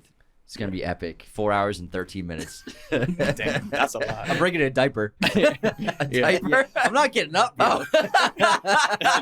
No. I'm not getting up. I'm inserting a catheter. If you smell Let's go. something, just let. If you smell something, I'm just letting you know. I'm warning you. Catheter, man. I'm gonna go to an old folks' home and steal some old man's catheter. and just- Oh, God. Who's gonna put it in? Are you gonna put I'll it do in? it. It'll be fine. Brothers. Think it's the first catheter I put in? Oh, my gosh, dude. We went to when Rises came out. We went to Yeah. they did a marathon screening of Batman Begins, Dark Knight Rises in one night. It was like 7 hours, but it was crazy. It was nuts. Smelled so bad in there. I'm sure. Just a bunch of dudes watching Batman for 9 hours. Oh my god, Yeah. it was great though. But I like. I think that filmmakers are getting more open to the idea of making films longer. Like John Wick was a long movie, almost 3 hours. Oppenheimer's going to be 3 hours. And I think if a film is good, 3 hours is totally fine with me. Yeah. But I think some people get afraid of long movies. Like people will be like, I can't watch that movie; it's too long. But then they'll binge Stranger Things in one day. It's like, I mean, what's the Yeah. difference? So Yeah. I'm all for long films, as long as they're great. And so I'm looking forward to Oppenheimer being 3 hours. I mean, Avengers Endgame was what, 3:10, 3:15, It was a long and movie. it was a very long movie. But it feels like it flies by. So I hope that filmmakers they're starting to not get beholden to it has to be 90 minutes. It has to be under 2 hours. And that was honestly pushed by a lot of studios because they want more screenings of a film in any given day. The shorter the film is, the more times it can play at a theater. So they would push filmmakers to stay under 2 hours. But I think that people are beginning to realize, like, we can have 3 hour movies that make a lot of money. So I think Nolan's Oppenheimer is going to be a big example of a film that is a period piece war film that's 3 hours long, but it's going to make $500 million. So I think it's going to be a big, important movie for the Easy, future dude. going No, forward for for sure. filmmaking. Dunkirk made over 800 mil. No, it didn't. Yeah, it did. No, it didn't. Pretty damn sure. Let me It made, double it check. made 450. 800? Made 450. Hold on. It's Nah, 800 is You're crazy. thinking Inception made 850. let's check the Dunkirk made box office. 450 ish. Pulling it up. Pulling Let's it up. see. $800 billion. Told you, man. Yo, you almost got me there, bro. I was way off. I was way off. We looked at each other like, what? 530 million. 530. Okay. Okay, it was Inception. I mean, Interstellar was 700 mil. Inception was 836. Okay, yeah, that's what I was thinking of. Yeah. Hmm. 800 billion. But I mean, 1917 made 385 million. Yeah. Yeah. and that's not even a Nolan War movie. movies still sell. People Also, like war this is like movies. the first Nolan movie coming out post-pandemic that like people can actually go, everyone can actually go watch. Yeah, we actually, when Tenet came out, it wasn't playing anywhere in California. Really? And we Except- so we was playing in 2 theaters in San Diego. So we drove to San Diego to see it. Yeah. No Yeah. one else in California is playing it, and California has the most movie theaters. That was That's the only crazy, cinema dude. playing it. I'm shocked that movie made over 300 million box office globally. I'm shocked it made that because that was like nobody was going. There were so many theaters locked down, and then a lot of people were afraid to even leave their houses. So it's really impressive that it even pulled in that much money. It still was a loss though. Oh, huge loss, Oh, big yeah. time, big loss. No, it's gonna be interesting to see how Oppenheimer competes with Barbie too. 'Cause True, Barbie has true, like true. Dude, Barbie already has like a Barbie has massive social fan media. base. Barbie has social media going. I Dude, think, yeah. I think Oppenheimer's gonna stomp on Barbie. You think so, Honestly. dude? I think Barbie's gonna stomp. I on Oppenheimer. really? Yeah. Man. I would say I'm betting that they're gonna be going a to perform about the same. They're going to do about the same. Maybe a bunch of people will be doing double features. I think they're both going to make about 600. That's my That'd be guess. crazy. No, Barbie I 600 think mil. Barbie's gonna make like. Barbie's got the eight- name recognition. I think 800. and then it 800, has- 900 If it's for Barbie. PG, It'll be PG. which I'm sure it will be. There's It'll it's probably a be fucking G. toy commercial basically. Yeah. It's gonna be PG. It is. They're gonna move a lot of Barbies after that movie. Oh my God. Mattel is gonna make bank. 'Cause I think it's the first movie they've done Mattel in terms of a production for a film. Because Hasbro's been doing it. I mean, yeah, years. Hasbro has been doing it for a while. They Yeah. were also in Dungeons and Dragons. They were part of that. But What's Transformers? Is that's Hasbro, right? I'm pretty sure, yeah. Yeah. And then, but Mattel, I think this is their first movie. And then they're also developing a Hot Wheels movie, which is going to be Hasbro. Yep. I mean, Mattel as well, because Mattel owns Hot Wheels. As long as they do a flip, the loop. I don't know how They gotta they're get the gonna- loop I don't know in. how they're going to do a Hot Wheels movie. Yeah, you can't. I guess Is it gonna it's- be live action? Yeah. Hot Live Wheels- action? Hot Yeah. Wheels live action. Pretty sure. I get it if they would do it like Lego movie style, but like live action, because the tracks are so colorful and like they're ridiculous. It's like it wouldn't really make sense live action. Maybe it's like a modernized speed racer. Yeah. Oh, maybe. Yeah. I mean, they're making As long that- as they make it about family. What? family, Hot Wheels, family. Fast X is gonna lead into Hot Wheels. It's gonna post credit scene as Hot Wheels. The cars start talking. I mean, they're also doing that that video game, the car game that you smash into people, the battle royale. Car with game, Mackie? with Anthony Mackie as the lead. So I don't know how they're gonna do that one either.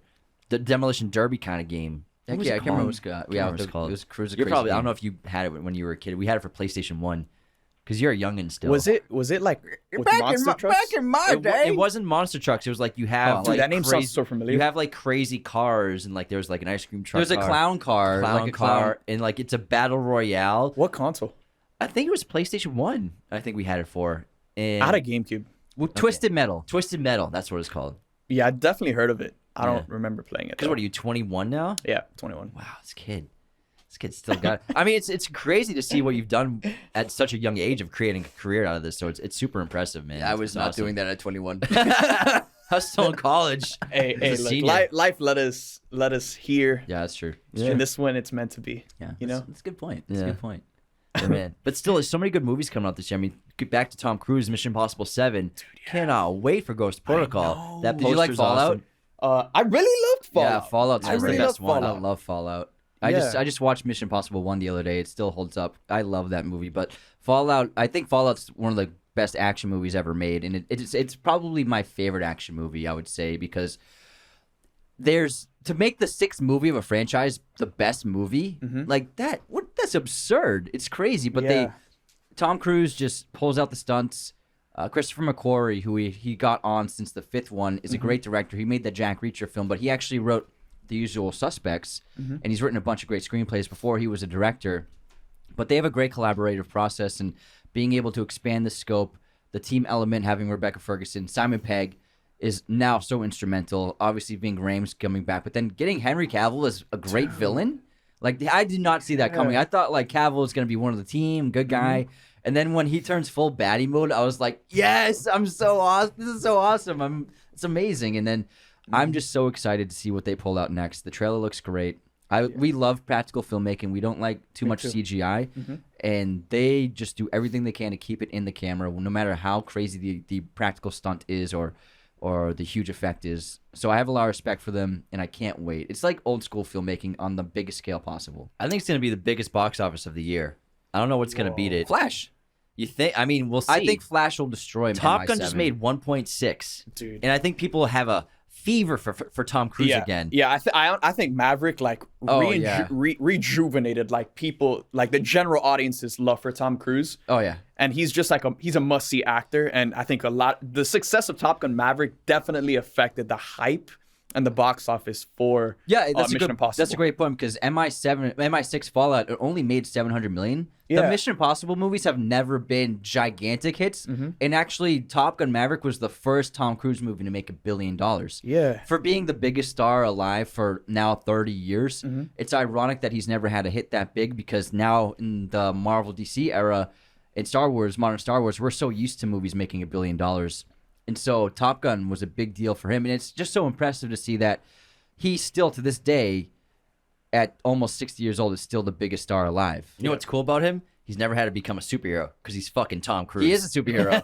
He is a superhero. Him and like Nicolas Cage are in their own genre. Well, Nick was Ghost Rider. Oh, that's right.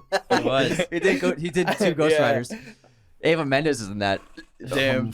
John Wick Man. isn't a John Wick. Tom Keanu. Cruise. Tom Cruise, League of His Own, Yeah. bro. League of His Own. Biggest movie star of all time. I don't care what anyone says. It's a fact. You don't care. It's an actual fact. I've gotten in so many debates with that with people. Like, what do you mean Tom Cruise? I'm like, who's bigger than Tom Cruise of Dude, all yeah, time? I can agree with that for all sure. time. Biggest movie star ever. Because it's not. It's like like I bet like Ethan Hunt's the character of Mission Impossible, but it's not like, oh, it's the next Ethan Hunt movie. It's the next Tom Cruise movie still. You know what I mean? It's still him. It's not like kind of in a way, a lot modern big studio films, it seems like the characters are becoming more famous and in demand than the actual actors playing them. And then you'll see when actors do projects outside of the MCU or outside of DC or outside of Star Wars, they don't perform that well because it's not really that era of audiences in acting anymore where it used to be Tom Cruise pulled in the audience no matter what the film was. Yeah. And Schwarzenegger would pull in the audience no matter what his film was. They were the main draw, but now it's the characters that have become more of the main draw. But Tom Cruise is still on that level where he is still the main draw, I would say. Oh, yeah. It's my main draw. Yeah. We loved Maverick. I saw Maverick 3 times in We theaters. have a huge poster in the house. I don't know if you saw it. Yeah. It's massive. I'll show you when we go back in. I love that I movie. love that movie. That movie's that so fucking good, bro. the fucking third act, because well, first of all, I gotta say the action sequence where he proves that the mission is possible, flying in the empty desert with the simulation. I was like, that's like the best action scene I've seen in years, and nothing happened. It was just him flying by himself in the desert. I was like, that was so good. But then for that third act to happen, so I was like walking into the film. I was like, okay, they're gonna have a big mission, and then they'll win. Maybe he'll die at the end. That was my expectation. So then when they do the mission, and then they get caught behind enemy lines, I was like, this is amazing. When he didn't die, I was so glad. I was so glad. And then they I thought he was steal. gonna die. Then I thought they were setting it up. And then they steal the jet on foot. I was like, this is the fucking like best third act of a movie I can remember in a long time. I was just so giddy. We saw it at IMAX, and we were just smiling the whole time. It was so much fun. I adored it. I've never fist pumped in a movie before, and I think I fist pumped like 15 times during Top Gun Maverick. I swear to God, I was like, "Let's go!" I clapped. I was like, whenever someone of them got saved, I was like, "Yeah, let's go!" The opening sequence, just like the original on the deck of the ships, because we loved Top Gun, the first one. Yeah. It's such a great movie, and we grew up watching it so much because we have older brothers, so like we love 80s movies, and Top Gun is just near and dear to our heart. And then like when this movie came out, holy fuck, man, I was so juiced. Dude, it's one of those movies that makes you realize why you love movies. Exactly. You know? It had so much heart. I was shocked how emotional it was because I cried twice. But the sequence from when he gets put on the mission by John Hamm, and then he goes to Penny to basically, they don't show the dialogue, but we can assume he told her that he's on this mission tomorrow morning, and it might be the last time they see each other. And like they're holding each other on the beach, and then the music, the strings are playing, and then it cuts to him on the ship, and then he's just standing silhouetted, and then rises up. I was just like, You're where you're supposed to be. Yeah, I was crying. I was like, this is so fucking good. It wasn't even the action sequences. I was like, this is so fucking moving. Oh my god. Yeah, For it was Top like Gun. it was way more emotional than I expected. Yeah. Because like with the original Top Gun, like to me, like they didn't like invest in the relationships and the emotional side of that movie. It got as a little much as they did cheesy. with this one. Yeah. When Goose died, yeah, it's sad. Yeah. But it wasn't. I didn't feel. I didn't cry when I saw Goose die. It was sad, but like with this, I was like crying. It was so, and especially when Val Kilmer showed up, I was Dude, weeping. yeah. Hollywood still knows how important that movie is because we were in Hollywood a couple weeks ago and we hadn't been there in a while. we've been to Hollywood. But like driving down Sunset and you see how many billboards there are now. There's always been a lot of like movie and TV billboard advertisements going down Sunset. Oh, you're talking Sunset. Yeah, Sunset Boulevard. But man, there are so many. Like it's hard, it's tripled. unsafe to drive because you're just like, holy shit, billboard. Yeah. And there's still a Top Gun Maverick billboard that's there. It doesn't even say Top Gun Maverick on it. It's just a great sunset shot of him on the motorcycle with the plane taking off next to him, and all it says is "Believe in movies." It's like You're fuck right. Yeah, Oh, dude, yeah. let's go. That movie came out a year ago, and they still have a billboard. I remember It it doesn't was even say yeah. the title of the movie. It just says "Believe in movies" again. Oh my god, you're right. Because that's how important Top Gun Maverick is. I don't care what anyone says if they think it's just like a stupid action movie. It's like it's so much bigger than that. It is. Yeah. It is still my number one of the year, and it's like I think my favorite. It's in my top 50 all time. Whoa. And there's very few like new movies I'll put there. Like Yeah. Parasite's in there. Top Gun Maverick's in there too. Dune is probably in there too. Those- Dune's definitely there in for my you. favorites, not like the best all time, but like because it's tough to. I try not to like gauge that with like a new movie if I love it so much. Oh, it's one of my favorite movies of all time. I need to sit on it for years, like all these other movies. Well, so I think it's fine to say it's one of your favorites of all time, but what I think I hear a lot is people saying this is the best ever, or like this is the best superhero movie ever, or like this is the best something ever, like right out of the theater. And it's like I like to at least give it a few watches, whatever the film is. over a period of a few years before I can determine. Compared to old films and compared to movies, I try to watch as many films from the past as well. And then I'll be like, I can gauge this. I can judge it. Is it really one of the best ever, in my opinion? Then I'll be like, okay, this is one of the best ever. But I feel like nowadays it's like, best ever! Just leaving the theater, best thing I've ever seen in my life! I think I've heard it like 7 times in the last year, like last 18 months. Yeah. Like that on Twitter and TikTok is like greatest ever, greatest this ever, greatest that ever. It's like, hold on. Let's relax, guys. Pump the brakes. Pump Relax. the brakes. Have you seen a movie before 2008? Like, I know Iron Man's cool, but like, they made movies before that. Bro, I remember my first tweet after watching No Way Home. My first tweet, I was just like, Spider-Man No Way Home is the greatest film of all time. All right, now where do you put it? Where do you rank it now? Still the best ever. It's my personal favorite superhero That's great. movie. Yeah, That's cool. Yeah. Of It's all a great time. fucking time.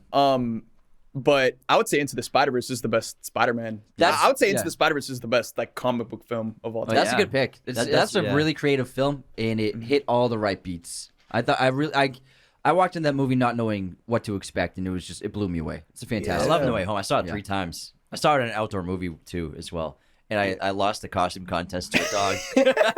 So dog. Well, so he did. It was like I didn't want to do it. I went with an ex of mine, and we both wore Spider-Man masks, but she was too afraid to wear hers, so she took it off when she found out there was a costume contest. We didn't know there was going to be a contest. And then I just had mine on. I had Spider-Man 3, the black suit on, and like the guy's like, "Hey, he's like going around the crowd with the mic. He's like, "Do you want to be in the costume contest?" I'm like, "Sure." I can't see a thing, but okay. Yeah. And then there's also a dog, and then like a 4-year-old boy who was so excited to be there. Everyone voted for the dog, and like the Dude. boy lost. I get you don't want to vote for me, and everyone like he's like, "What mask are you wearing?" I'm like, "I'm wearing the Spider-Man 3 symbiote mask," and everyone's like, "Boo."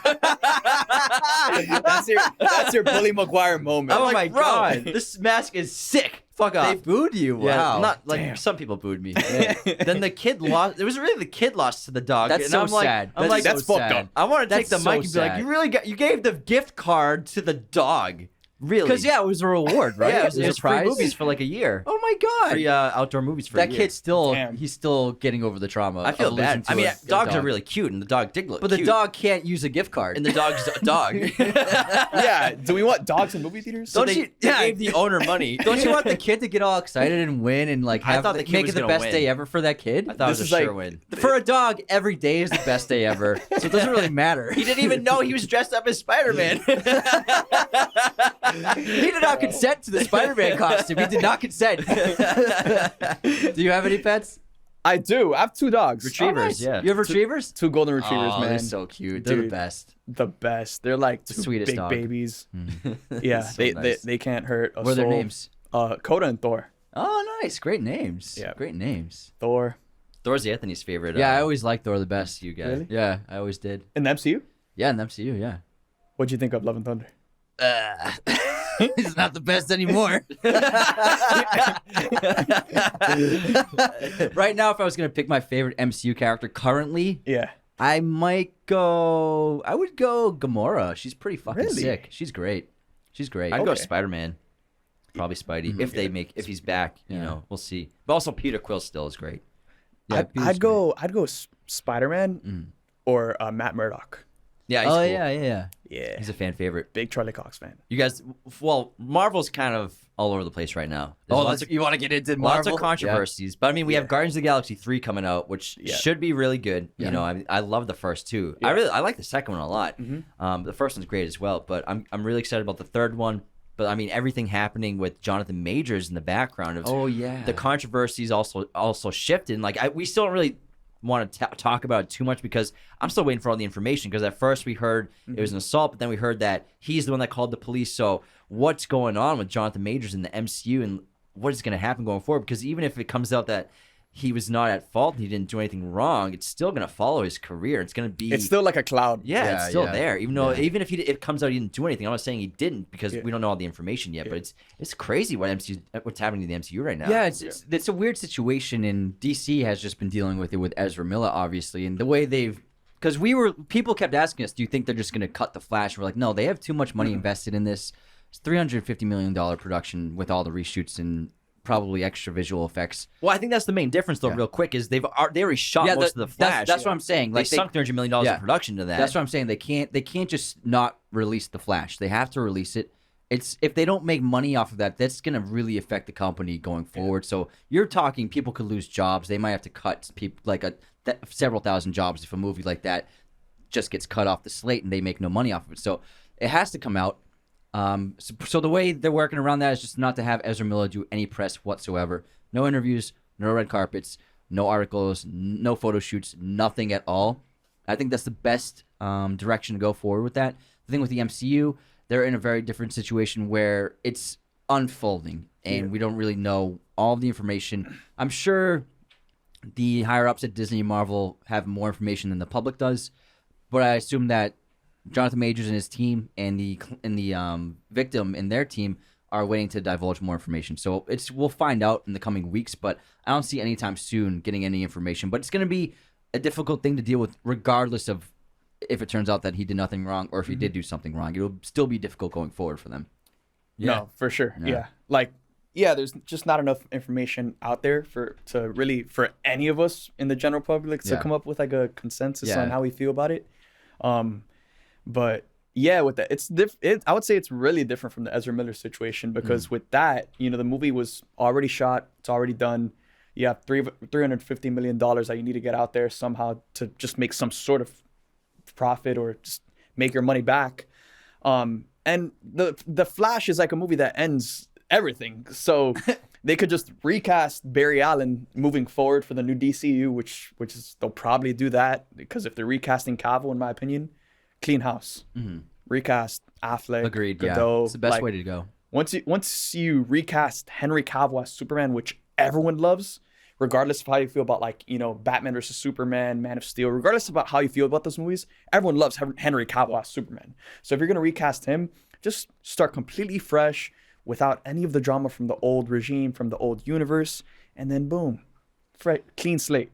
Rip the Band-Aid off. I would say that DC is in a better situation going forward, and not even counting the Jonathan Majors stories, but in terms of what they have going forward with their potential, whereas the MCU and Marvel, I think they really need to make some big changes with how they're approaching their storytelling now because obviously too much content has kind of backfired on them in terms of the quality has gone down, and audiences are coming to less and less movies for the MCU, and the last several releases were not great performers.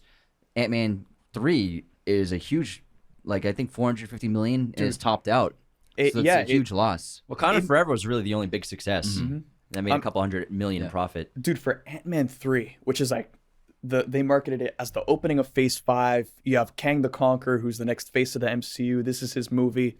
For that movie to make less money than the first Ant-Man film is insane. Oh my God, you're right. The first Ant-Man made like 600. I think it was like 500, 600. Yeah, man. Made. And I think that they really need to change the direction and really focus on less is more. Yeah. I think that there's just been too many things to watch. I think Disney in general, Disney Plus in general, I lost interest in the Star Wars shows and I lost interest in the MCU shows because I like to watch other things. And if you want to watch all of their content, that's basically all you're going to watch. So I just got very selective with what I was watching, and then I didn't even watch many of their TV shows. I watched a couple. We did WandaVision. We did Oscar Isaac's show, Moon Knight. And then there's another show I think we watched. I can't remember. I mean, Mandalorian. But I haven't even finished season 3. I've just lost interest in that as well. And those ratings are as low as Boba Fett. So Disney Plus in general, they have a quality issue, which they've been admitting. Bob Iger said we have to focus on quality over quantity because clearly they've been focusing on quantity over quality. And they also just fired, obviously, Victoria Alonso last week. And then they just fired Ike Perlmutter.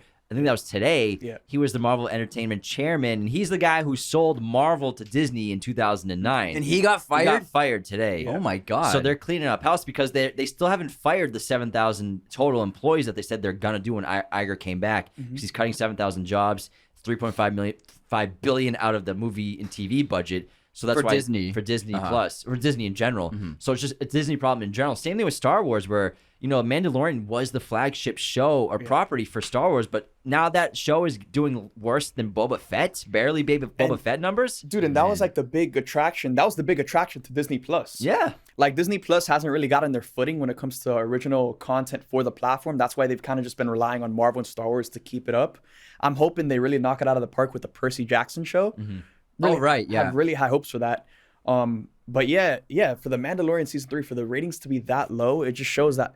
I mean, I think they really messed up when it came to reuniting Grogu and Din in the Book of Boba Fett. Like, that made no sense to me. Yeah, it was. I mean, I thought that bringing Grogu back was a mistake. They should have just made it just Mandalorian. They gotta let Din just stand. Mando. Yeah, The joke's over. Yeah. Like when I was watching, We watched the first episode and and I I'm was like, like, it's the same jokes over and over again. Like Grogu's cute. He's eating food. He's popping his head up. It's adorable, but it's like, can I get something different? I also think when it came to the first 2 seasons, like the entire overall story was revolved around Grogu. Where does he come from? Or what's gonna happen with this child? They already came to like the ultimate climax, which was Luke Skywalker freaking showing up in the most badass way, and then Grogu going to train with Luke. But now that like they literally just gave Grogu and Din reunited super fast, and now kind of like they're trying to shift the focus of the show towards Mandalore and the entire lore behind the Mandalorians and stuff. And multiple Mandalorians versus just Din, who's the star. Yeah, that's your character. That's your Luke Skywalker right now, and they just he's become kind of a side character. Yeah, it's like a co-leading role now. Because I saw there's the 3rd episode. I didn't watch it, but I saw that it's basically about 2 characters on their own. Basically, I mean, Bo-Katan has like a huge role in this season, and she's like, she's doing her thing, which is like badass and whatever. But yeah, I haven't even seen the last few episodes. Yeah, I gave up after the first one, but I do think that Percy Jackson show. I think it's a mistake to make it a show. I think it's better to go in theaters. Well, actually, I think the show format fits the story better. Like, it's better to adapt the story. It's like saying it's like saying making could you make Game of Thrones a movie franchise? Like, you really can't. I've never read the book, so it can be pretty intense lore and like a lot to it. Yeah, like it's definitely fit for like a TV adaptation, like a streaming adaptation. But at the same time, like, I don't think there's really been like a standout show. Have you guys checked out Andor? I haven't watched that yet. No, I never heard I heard it's good. Yeah. But I'm thinking. So Apple just released a news story the other day that Apple TV is now committing to releasing their films in theaters first. Yeah. So they're gonna make 12 feature films that they produce each year are gonna come out in theaters like a traditional theatrical release, and then they'll go on Apple TV. That's, I think, the best way to go as a streaming service, because they've realized that you make a lot of money at the box office at theaters for sure, but then also that gets people excited for whatever the film is. Word of mouth, like we were talking, Everything Everywhere All at Once, that spread like wildfire because of word of mouth. And I saw that opening weekend, and I went to gym. I was like, dude, you gotta see this movie. I went to a bunch of my friends, like, you gotta see Everything Everywhere All at Once. Yeah. I even made like a little 10-minute spoiler-free review of it just to post here on the podcast. I was like, go see this movie whenever it's playing. Keep an eye out for when it spreads out to more theaters across the country, but go watch this movie ASAP. And then that movie ended up making over $100 million. Sorry, excuse me. Sorry.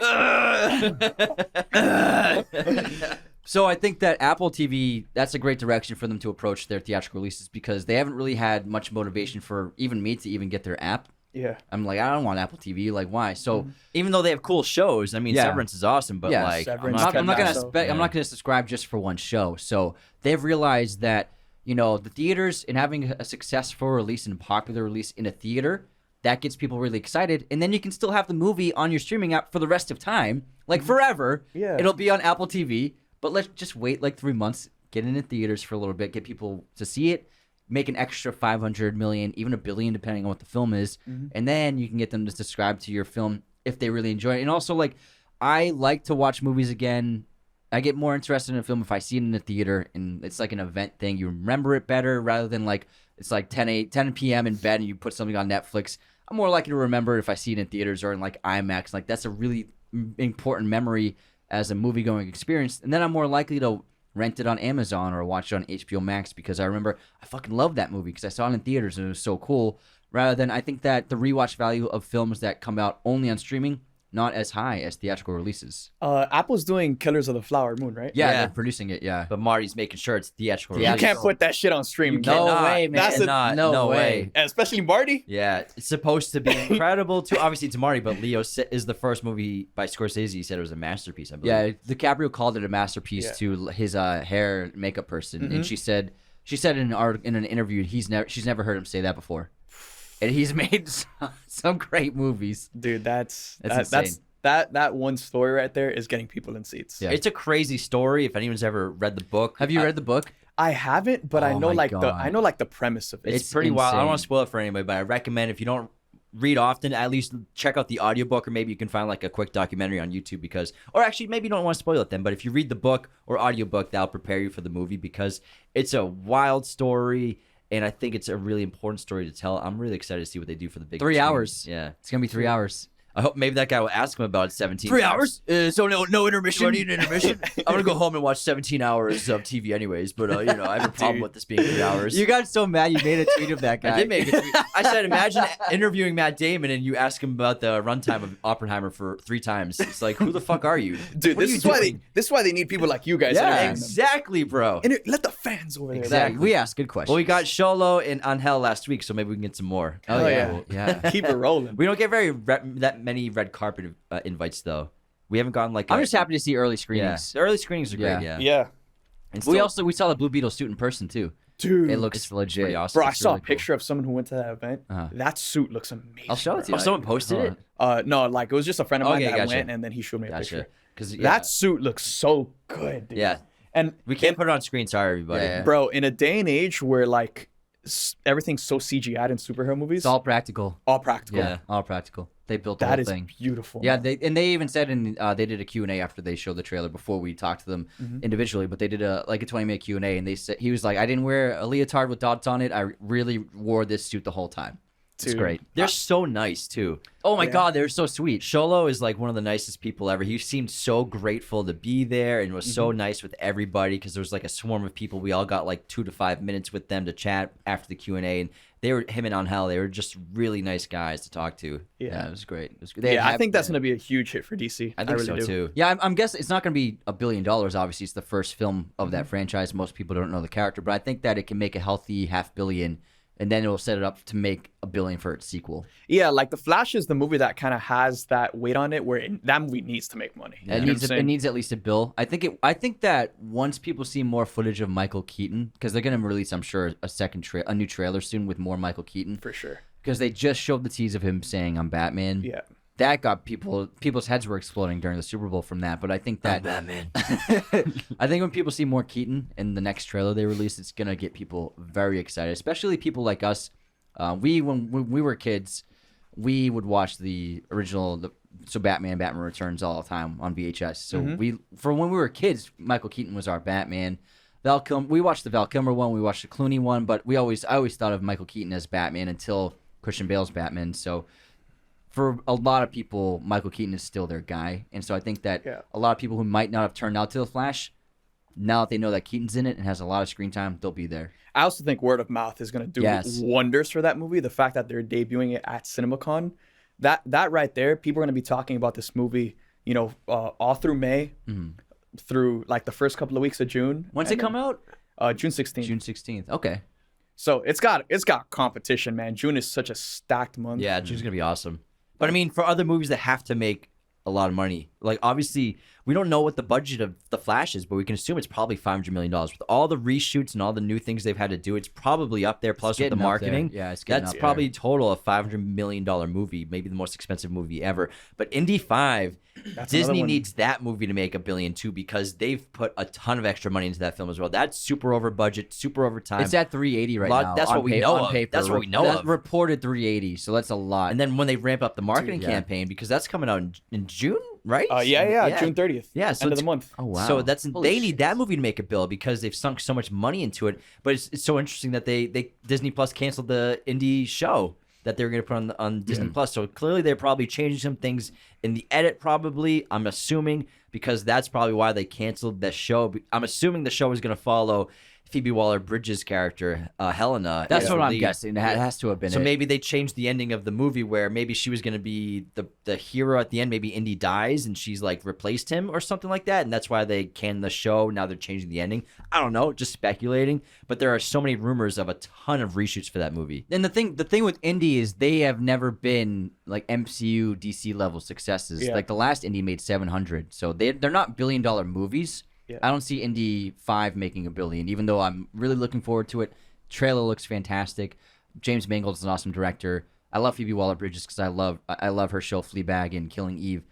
So I'm excited to see it. I just don't see young people interested in Indiana Jones. Especially with such a stacked month, man. Yeah. You got into Across the Spider-Verse. Oh my God! Oh, yeah. that's coming out in June too. June 2nd. Holy people are gonna rewatch the hell out of that. Dude, Yeah. And from what I've heard, it's on par, if not better than the first one, That's sick. which is like crazy to even fathom because like the first one is already Yeah. so good. I mean, they got so many spider people in it now. so many spider Yeah. people in it, bro. We got a new trailer coming for that pretty soon too. So yeah, you got Across the Spider-Verse. You got Pixar's new film Elemental that comes out June 16th as well, alongside The Flash. You got Transformers: Rise of the Beasts, which Rise of the Beasts.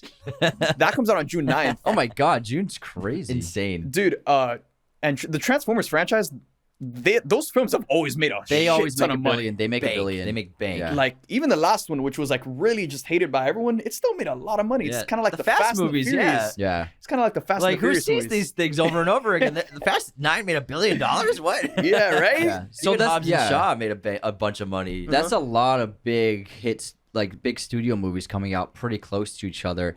Like but then they're like, so like Asteroid City, Wes Anderson's new film. Yeah, they just that's released a another trailer today. that That's also coming, comes the 16th, yeah, right? That comes out the 23rd, but like that's gonna make money because it's a separate audience from from Transformers: Rise of the Beast, different audience. So that movie's gonna be fine, and it doesn't need to make $1 billion. But yeah, this is a really packed June. You also have that Jennifer Lawrence rom-com, No Hard Feelings. Oh, that comes out. yeah. That comes out in June. Strays. A24 is dropping Past Lives, which I don't know if you guys heard about that one. That one did crazy at Sundance, and yeah, it's like that one's gonna be, I think, an award contender for That sure. Jennifer Lawrence movie. Oh, I saw it. The Yeah, first time I this. saw the trailer, I thought it was really funny. Then I thought about it, and I saw it the second time. I'm like, this is kind of a creepy concept, Dude. It's kind of a creepy concept. You want me to date the hell out I'm of still, you? I'm still gonna watch the movie because I love like I don't know. I feel like a lot of studios are afraid to make movies like that nowadays. The raunchy Yeah, I movies. love like raunchy humor. I'll watch it, yeah. raunchy humors, raunchy comedies. So yeah, I'm definitely gonna watch. I also love Jennifer Lawrence. Yeah, So, she's like, great. she's Super fun. fantastic. Because I mean, we grew up on American Pie and Yeah. Euro Trip, like all those crazy movies. Obviously, super Van ridiculous. Wilder. Van Wilder, like Ryan Reynolds and Van Wilder. Oh my God, That was his it's career-making insane. role, man.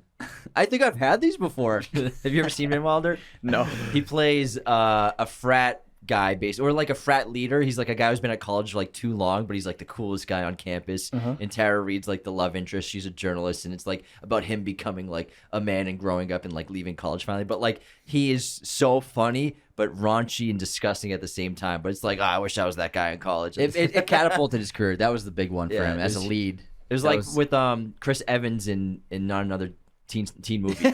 Kind of like that kind of role. JD Briggs, glasses, and a ponytail. You ever seen that one? No. Oh, dude, Not Another Dude, Teen movie is watch great. Not Another Teen Movie. It's way better than Van Wilder. Not Yeah. another teen movie. Not Not another. Another- Yeah. It's Definitely heard of it. I just never got around to Is watch that it. Chris Evans' first movie? No, it's his first major role though. First leading role. But Yeah. he's great. It's a spoof movie of teen movies From the 80s, from the 80s and 90s, 90s. But it's really good. It's really well done. It is absolutely hysterical. But Chris Evans plays like a dumb jock football player. Oh. But it's so good. He's hilarious, and you gotta make that your next movie to watch. Not another teen movie. I couldn't recommend it enough. It's still to this day so funny. Yeah, they roast Varsity Blues real hard. And Yeah. That's an old The football John movie. Hughes movies. They Yeah. roast all the John Hughes It's movies. fucking- it's so Yeah, funny. It's great. I love it. I love old comedies because comedy is such a dying genre. They don't really come out that often anymore. That's why I'll see the Jennifer Lawrence movie for sure. And then Stephanie Hsu has a raunchy R-rated comedy That looks coming out good. too. So Yeah. Joyride. it seems like the raunchy humor is kind of coming back with studios. They're not afraid to take risks anymore. Dude, also Nancy Meyers, $150 million rom-com. Oh damn! Like that's unheard of, dude. Yeah, it's starring Scarlett Johansson, Michael Fassbender, Owen Wilson. What? Whoa, let me look this up. Warner Brothers just bought it.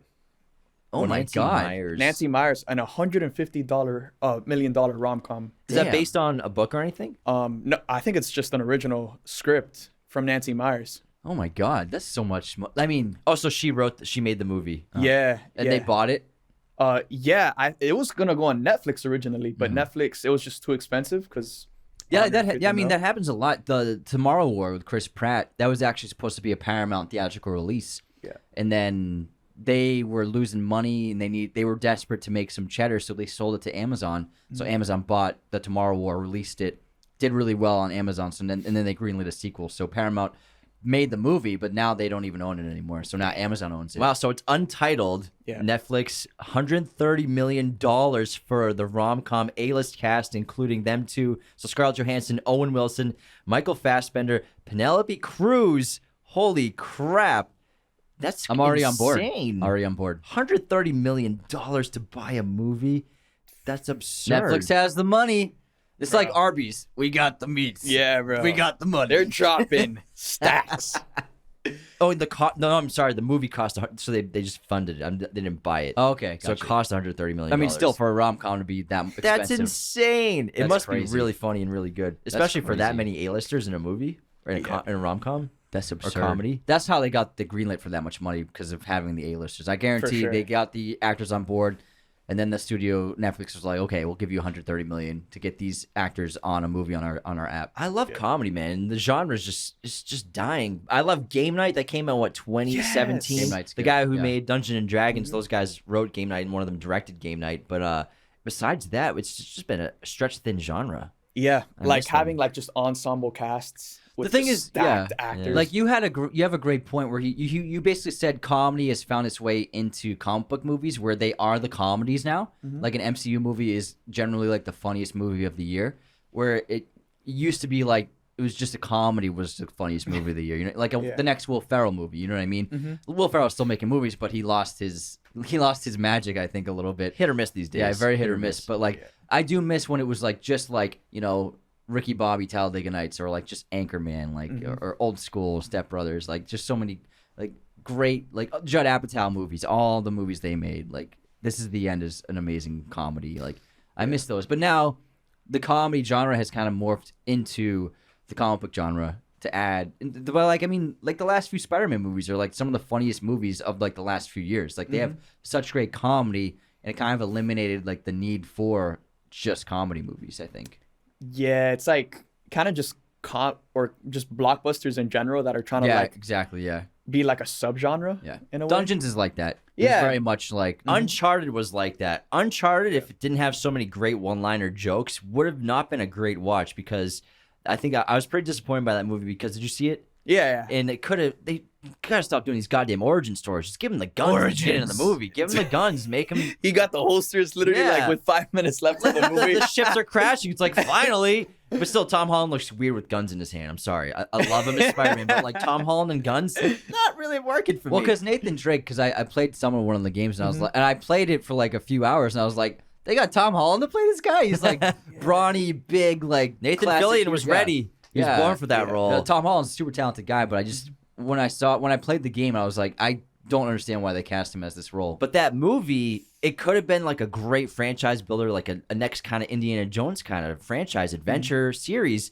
And what they really hid the poor quality of the script with all these one-liners that Mark Wahlberg says that whole movie. He was making me crack up the whole time. But then, like, after the movie, I'm like, if he wasn't having all those one-liners, that would have been a tough movie to watch, because the action sequences were solid. Some of them were kind of ridiculous, but if they didn't, like, it's just like these one-liners that they think that we need to have. And I love to laugh at the movies, but I think a lot of studios think that we have to have 25 one-line jokes in there for the audience to be happy. It's like, you don't need that in a movie, especially if you want to make a good one. Yeah. So Dungeons and Dragons, I had a really good time, and I really liked the film, and it was so funny, and I enjoyed it. But I will say, they kind of strayed away from even approaching any drama or any like meaningful conflict, because even if something serious happened, there was going to be a joke within 10 seconds. So it was like, it doesn't have to be funny constantly. And I think that a lot of, maybe they're approaching it too much, where we constantly need to be making the audience laugh like every minute. Where I think that it's okay to have like 10 minutes of like good drama or conflict. We don't need to be cracking jokes the entire runtime. Yeah, letting scenes breathe. Exactly, yeah. So I really like Dungeons, but I do feel like it was like too funny the whole time. And it kind of takes away any serious tone whatsoever. But it's still great. Yeah, there was some moments in there. I like the first moment that comes to mind is when they were on the beach and he was like, I'm the king of failures. Yeah. But then like they're like, there's no space on the rock. Yeah, I don't want Like- to spoil it, but the reggae scene where he's walking in the straight line, That was good. No, is he yeah. going to go around it? Oh nope, he's going to go right on top of it. Of course he is. It's like the studios are watching the audience with like the infrared cameras and like they're not laughing or reacting. we need to add some more things to make them react. It's like they're just watching the fucking movie. Yeah. Like, let them watch the movie. That's a good point. I wonder how like test screenings work for like comedies, like because they're definitely looking for laughs and reactions. So like imagine like testing a movie and just no one laughs the whole time. Well, I mean, there's nothing worse than a comedy that isn't funny. And plus, there's a ton of jokes that probably they have to cut that don't hit for the audience. Like, especially the guys who improvise, like especially the Will Ferrell movies and all those comedies. I'm sure that they have like 100 jokes that end up on the floor because they did not land with the test audience. Oh, for sure. Yeah, for sure. But I would still love to hear it. Well, I mean, there's an Anchorman 2 extended scene, and Will Ferrell's some of the funniest lines I've ever seen him said are in that deleted scene, but they're just fucking ridiculous. But it's just in Paul Rudd's like dying of laughter during the take. It's so funny. It's online. You gotta watch it. It killed me. You know what I love? I love when comedies have like bloopers in the credits. Oh yeah, absolutely. And it's just like improv takes of them just continuing to pop off. But Jackie Chan movies, they always finished with the credit roll of bloopers and outtakes of failed stunts. Or just like them flubbing lines, and it was always like one of the best aspect of Jackie Chan. Gefilte fish. Gefilte fish. What kind of fish is this? Gefilte fish. It was always a blast. It was like just 5 minutes of the entire theater just cracking up at all of the mess ups. It was great. I love those. There's another MCU movie coming out this year. I mean, Sony movie coming out this year. Another superhero that I'm wondering, are they going to start releasing a trailer or images soon? Kraven the Hunter is supposed to come out in October. This year? This year. Yeah. Haven't seen October. a trailer. What? Image, nothing. I wonder if they're going to wait till after June for all these movies to be released, but they got to start marketing that soon. I'm guessing. Dude. Well, you said Spider-Verse comes out in June? Yes, June 2nd. They'll show a trailer before that. It's Drop a Sony. little teaser, attach it to They have to. If that's a Sony release, so there'll be a trailer on that. For Kraven the Vegan Hunter. Dude. Yeah. The Swede wearing vegan. It's pleather. Fake leather. Like I don't even understand how that would work. Like Kraven being a vegan. Because I'm not even a fan.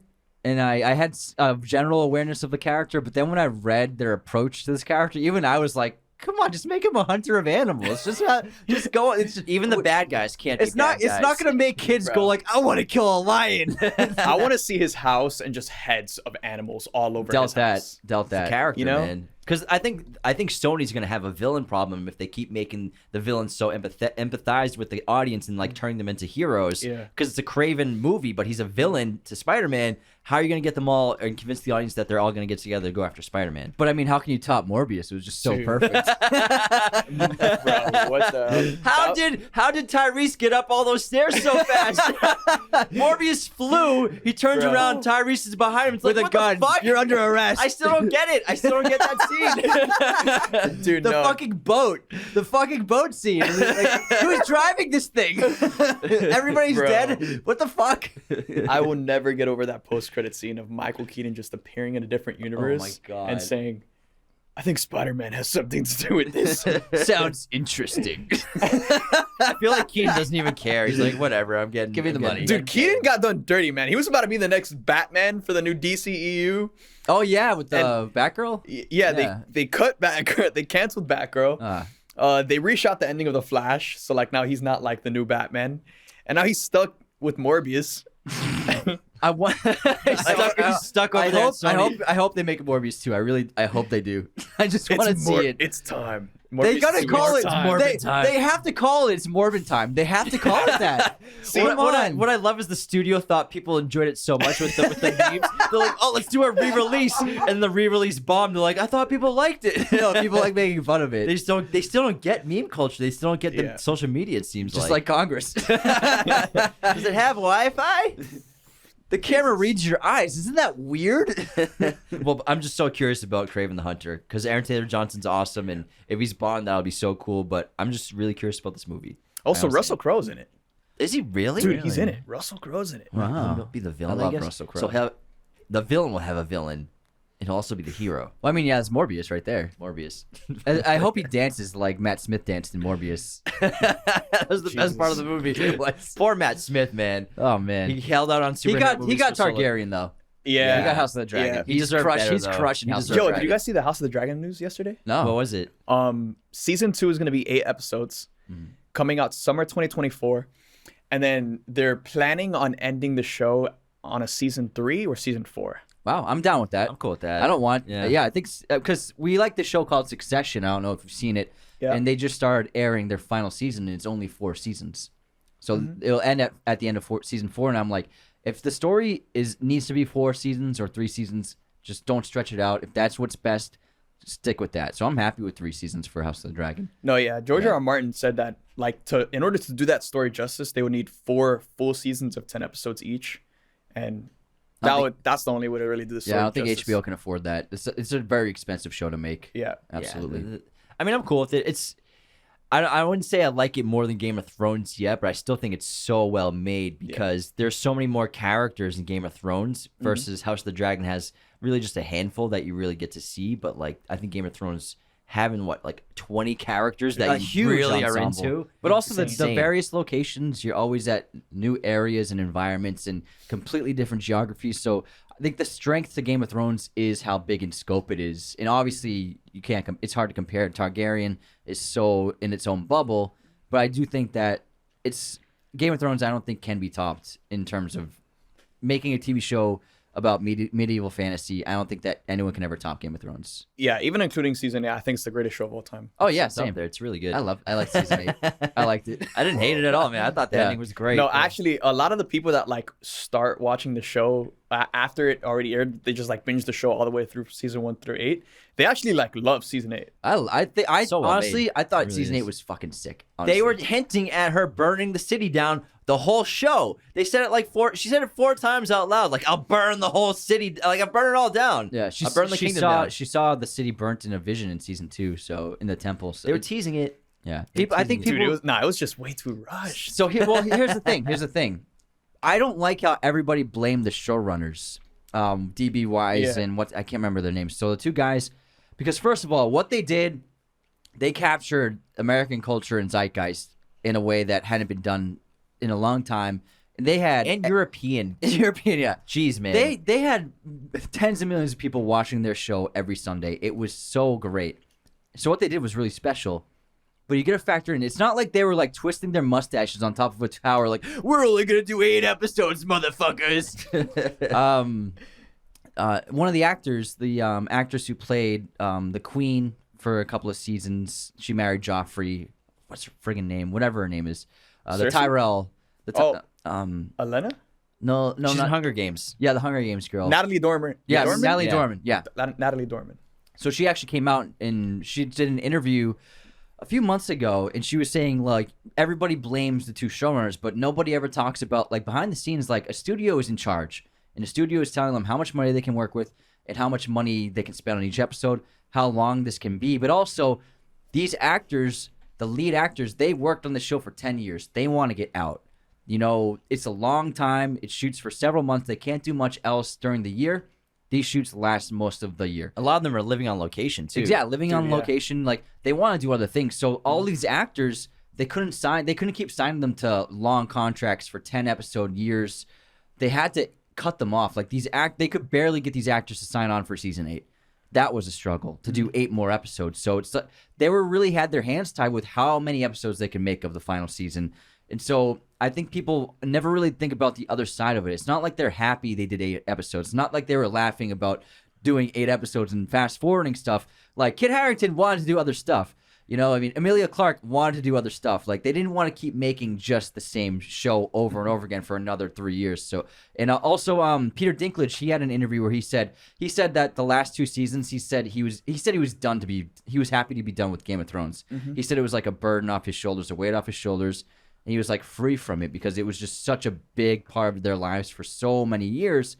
They just wanted to move on. So that's probably why they had to cut it down to 8 episodes and really rush that final season. So when you think about it that way, it's a miracle they even pulled it off, I think.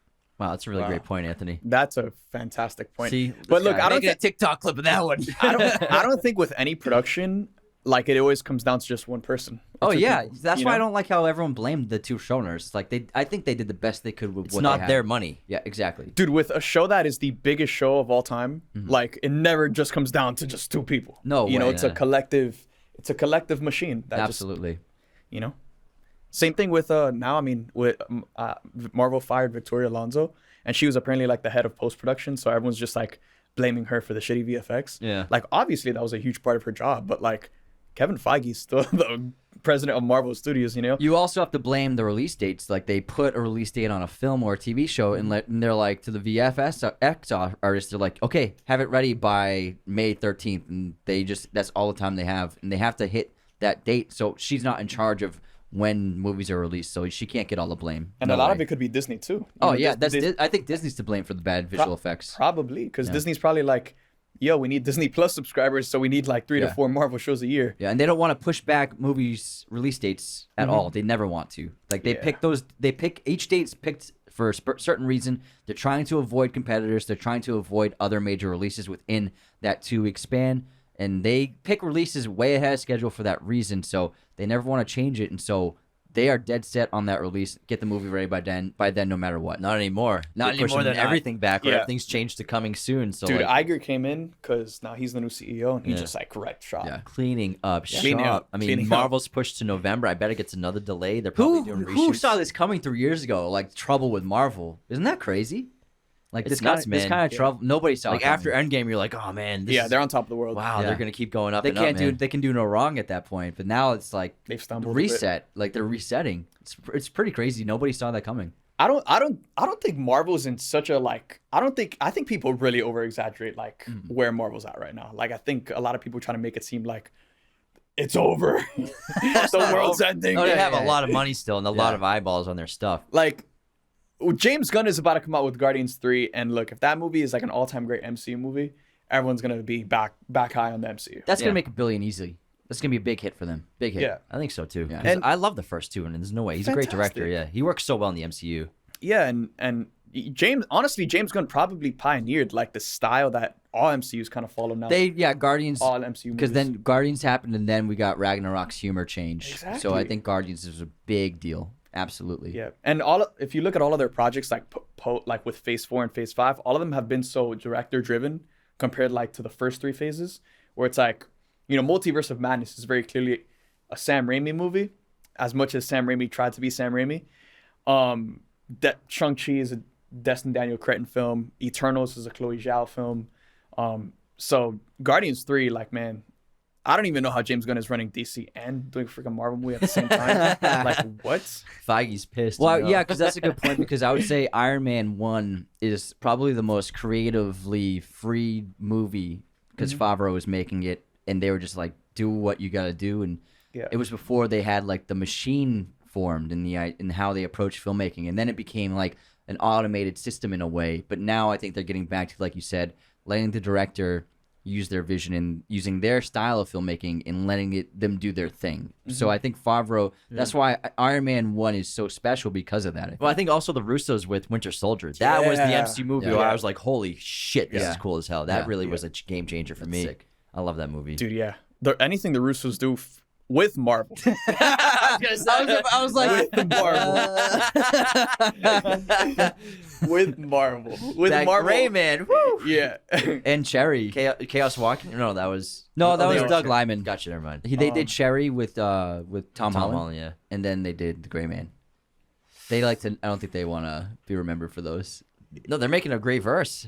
Gray Man universe. They Oh, yeah, said they they are. announced it. We'll see. You I know don't they're going to push that. I don't know. Netflix, man. Yeah. Netflix money. Well, they're doing The Gray Man too. Yeah, they're going to do it again. Probably more spin-offs. Dude, Everything's a verse. That's the Trying to- problem, I think, is everything has to be a verse. I was Dude, I happy. hate Find that. some success, it's Oh, got to be a man. verse. Yeah. I hate that. I think it dilutes what makes like a singular film special. Oh, absolutely. You know, like now, like we look back to a lot of all-time classics, and like if those classics were made today, they would have sequels. Spin-offs. oh yeah. Yeah. Like All if for example, if The Matrix just came out, there would be a Matrix verse. dude. Easy. Everybody would have their own movie and TV Morpheus, show. origins. Exactly. Trinity, coding, breaking down the system, hacking into the CIA, origins. You would definitely get a Morpheus origin story. And Oh, Trinity yeah, origins. absolutely. You kidding me? Absolutely. Yeah. Absolutely. I mean, for spin-offs, I'm excited about the Penguin. I'm very curious about that Yes. show. But that's because if they maintain the tone of the Batman, I think it'll be awesome. Plus, Colin Farrell's such a great lead. But I don't want to see Batman in that show at all. I don't want to see his face in person on screen. I'll see like posters or video footage for sure. But I don't think they should put Pattinson in that show at all. I don't think so. I either. think that will dilute the Batman. I think like that will take away from the movie. Mm-hmm. If that makes sense. I mean, yeah, I don't think Batman is a character that needs to be in that show. Yeah, you already have Colin Farrell, who's just coming off of a Best Actor nomination. Like, they don't need and just let him be a mobster. He's a mobster. Let him mobster it up. He was so great in the Batman. Yeah. Where it's like after the Batman, his character was in such a great position to get his own spinoff. Now there's kind of like a suction of power throughout the city of Gotham, and now he's like kind of rising up. I was expecting them to pick Mr. Freeze as the villain because the city was flooded. Well, we still don't know who the main villain of the Batman is. Yeah, that's true. We don't know. I think because we don't even know if Joker's going to be the main villain. Yeah. Since the city's flooded, I mean, it seems like it's prime for Mr. Freeze to do some damage. That's a good point. If the scientist can develop some kind of technology to quick freeze liquids like water, then he could do a lot of damage to the city immediately. But I wonder if that'd be too hard to do practically, rather than like in terms of visual effects. Bro, they made fucking Avatar. No, but they don't. That's not what the Batman is. Even though there's not visual effects and they use the volume a lot. If they're doing Clayface, like Clayface is an entire CGI monster. Yeah. So like doing Clayface seems more far-fetched than doing someone like Mr. Freeze, because he's still a very grounded villain in terms of his origin and like just who he is, the way he fights. But yeah, Clayface is a villain I didn't really expect Matt Reeves to touch. Is he like Sandman? He can kind of morph into anything he wants, basically. Yeah. He's like he's like a giant. When he turns into someone, monster. does he still look like clay though? No. He looks exactly like them. Like perfect transformation. Yeah. Interesting. Oh, no way. Yeah, that's cool. Mm-hmm. That's pretty badass. Interesting. That sounds interesting. I mean, I'm all board for whatever Matt Reeves comes up with, though. Yeah. Sign me the hell up. Yeah, as long as Matt Reeves is in charge. Anthony just wants to see Arnold be Mr. Freeze again. I love Arnold. It's gonna be a freeze. That movie is a guilty pleasure. I love it. Nice to meet you. But no, seriously though, like Poison Ivy. When I saw Uma Thurman as Poison Ivy, I was like 9 years old. I was like, oh my god. That's when Anthony became a man. Whoa, who is that? Yeah.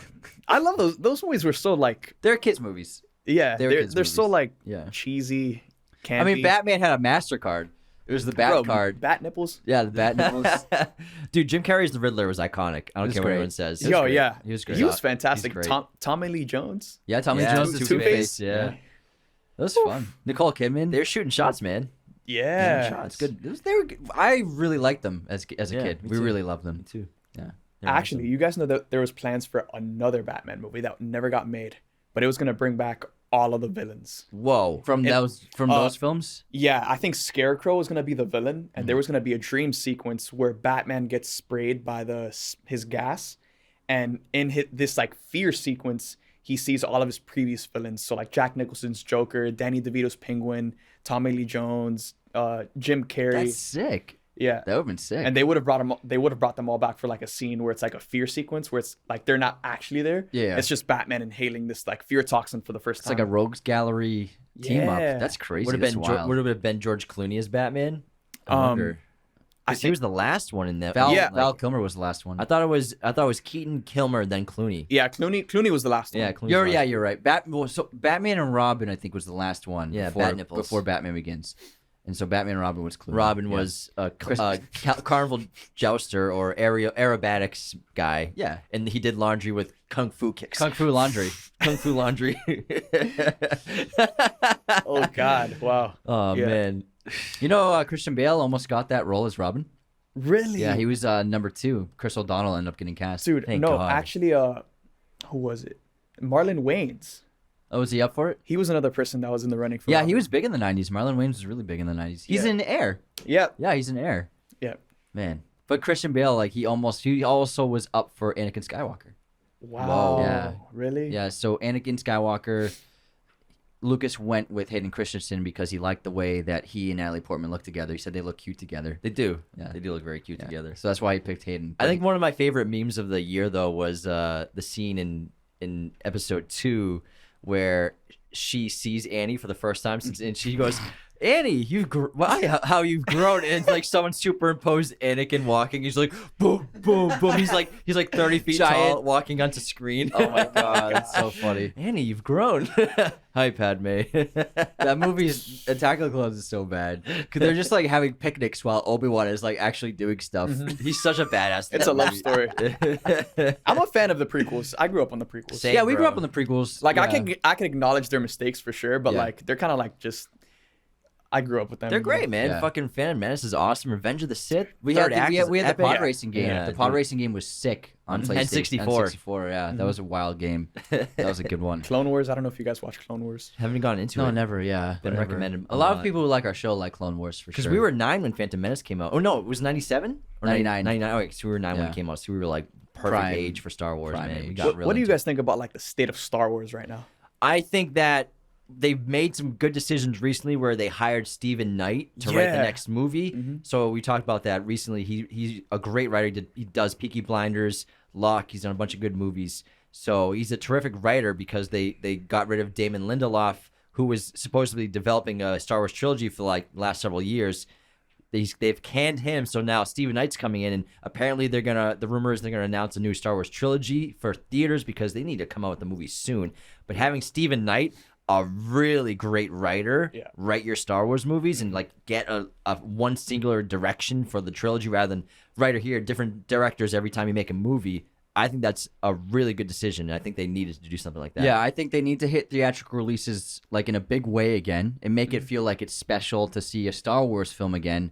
And then I think just don't approach the Skywalker saga anymore. No. I think just move on. Something new. You can tell you can still get Jedi in there, you can still get Sith in there, but let's just get completely new characters and completely new story arc, a new conflict unrelated to the Skywalker saga. I think that's the best way to go because people will still go. We've gotten plenty of Skywalker stuff. So we don't need to see these characters again. I think just get us new characters and new stories. That's what will get me excited.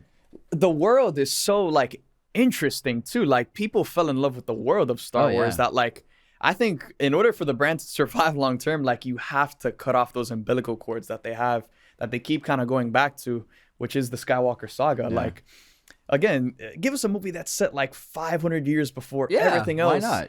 Why With not? like the Sith and the Jedi Knight are actually like an order. Or like take us all the way to the future beyond the sequel trilogy. Like, yeah. They've should like do. thousands of years to work with, so They're too scared taking risks. They want to just make. I think they sure will bet. now. They will A be sure now. bet, yeah, Yeah. They're They will learning. be now. But if No, you throw a lightsaber in the trailer, people are gonna go see it. Yeah, that's true. Light a lightsaber up, people will see it. Stephen Knight is a huge pickup for them. Yeah, I think that was. We huge love news. Peaky Blinders, and he creates and show runs that show, and he's just a fantastic writer. It's so good. That's awesome. Did that show end? Yes, they're gonna Okay, make gotcha. they're in Movie. pre-production of a film now. For Peaky Blinders? Yeah, so they finished. Wow. They finished the season 6. The season finale was a cliffhanger, and then the film will pick up from where that left off. Dude, that's ballsy. I love that. Yeah, Killian's about to blow up, man. Dude, Killian's gonna blow up, man. I hope he gets an Oscar for Oppenheimer. From what Matt Damon said he said that he was absolutely incredible in the film, and he looked like Matt Damon would like look so excited for Killian, like you could tell like, oh, he's great in this role. I can't wait. I'm very excited for Oppenheimer. We've been very big Killian fans since 28 Days Later in 2002, 2003. That was a great film, and then since then being in a bunch of Nolan films, like just crushing it. But he's never Been waiting had for his moment. He's never had the big leading role. 28 Days Later was a lead, but it didn't blow him up. Obviously, people in the UK know him. He has some lead roles in some UK productions, but he hasn't blown up in Hollywood as a lead actor. He's always been a supporting Peaky actor. did. Now he's recognizable, but Yeah, he's yeah, never been true, a recognizable guy like True, in exactly. public. But I'm talking about in terms of film. Yeah. As a lead actor in film, Oppenheimer is the big one for him, so I can't wait for it. I think he's got so much in him that audiences haven't seen, and he's just going to let it out, I think. Yeah, no, it's nice because he's been Nolan's like right hand guy Yeah, for like so Just like many Michael, different yeah, movies. Michael Caine. Always having him there He's for a in little bit. Batman Begins, Dark Knight Rises, Interstellar. He's in Dark Knight. Inception. He's in Dark Knight. Dark Knight? Does he have a little cameo? Yeah, in the party Yeah. garage. Oh, yeah, the opening. Okay, so... That's not him. Inception, Dunkirk, then obviously Oppenheimer, and has he been in anything else? So That's six it, yeah. of Nolan's 6. movies? Yeah, That's six of 9. crazy. It's pretty good. That's a lot.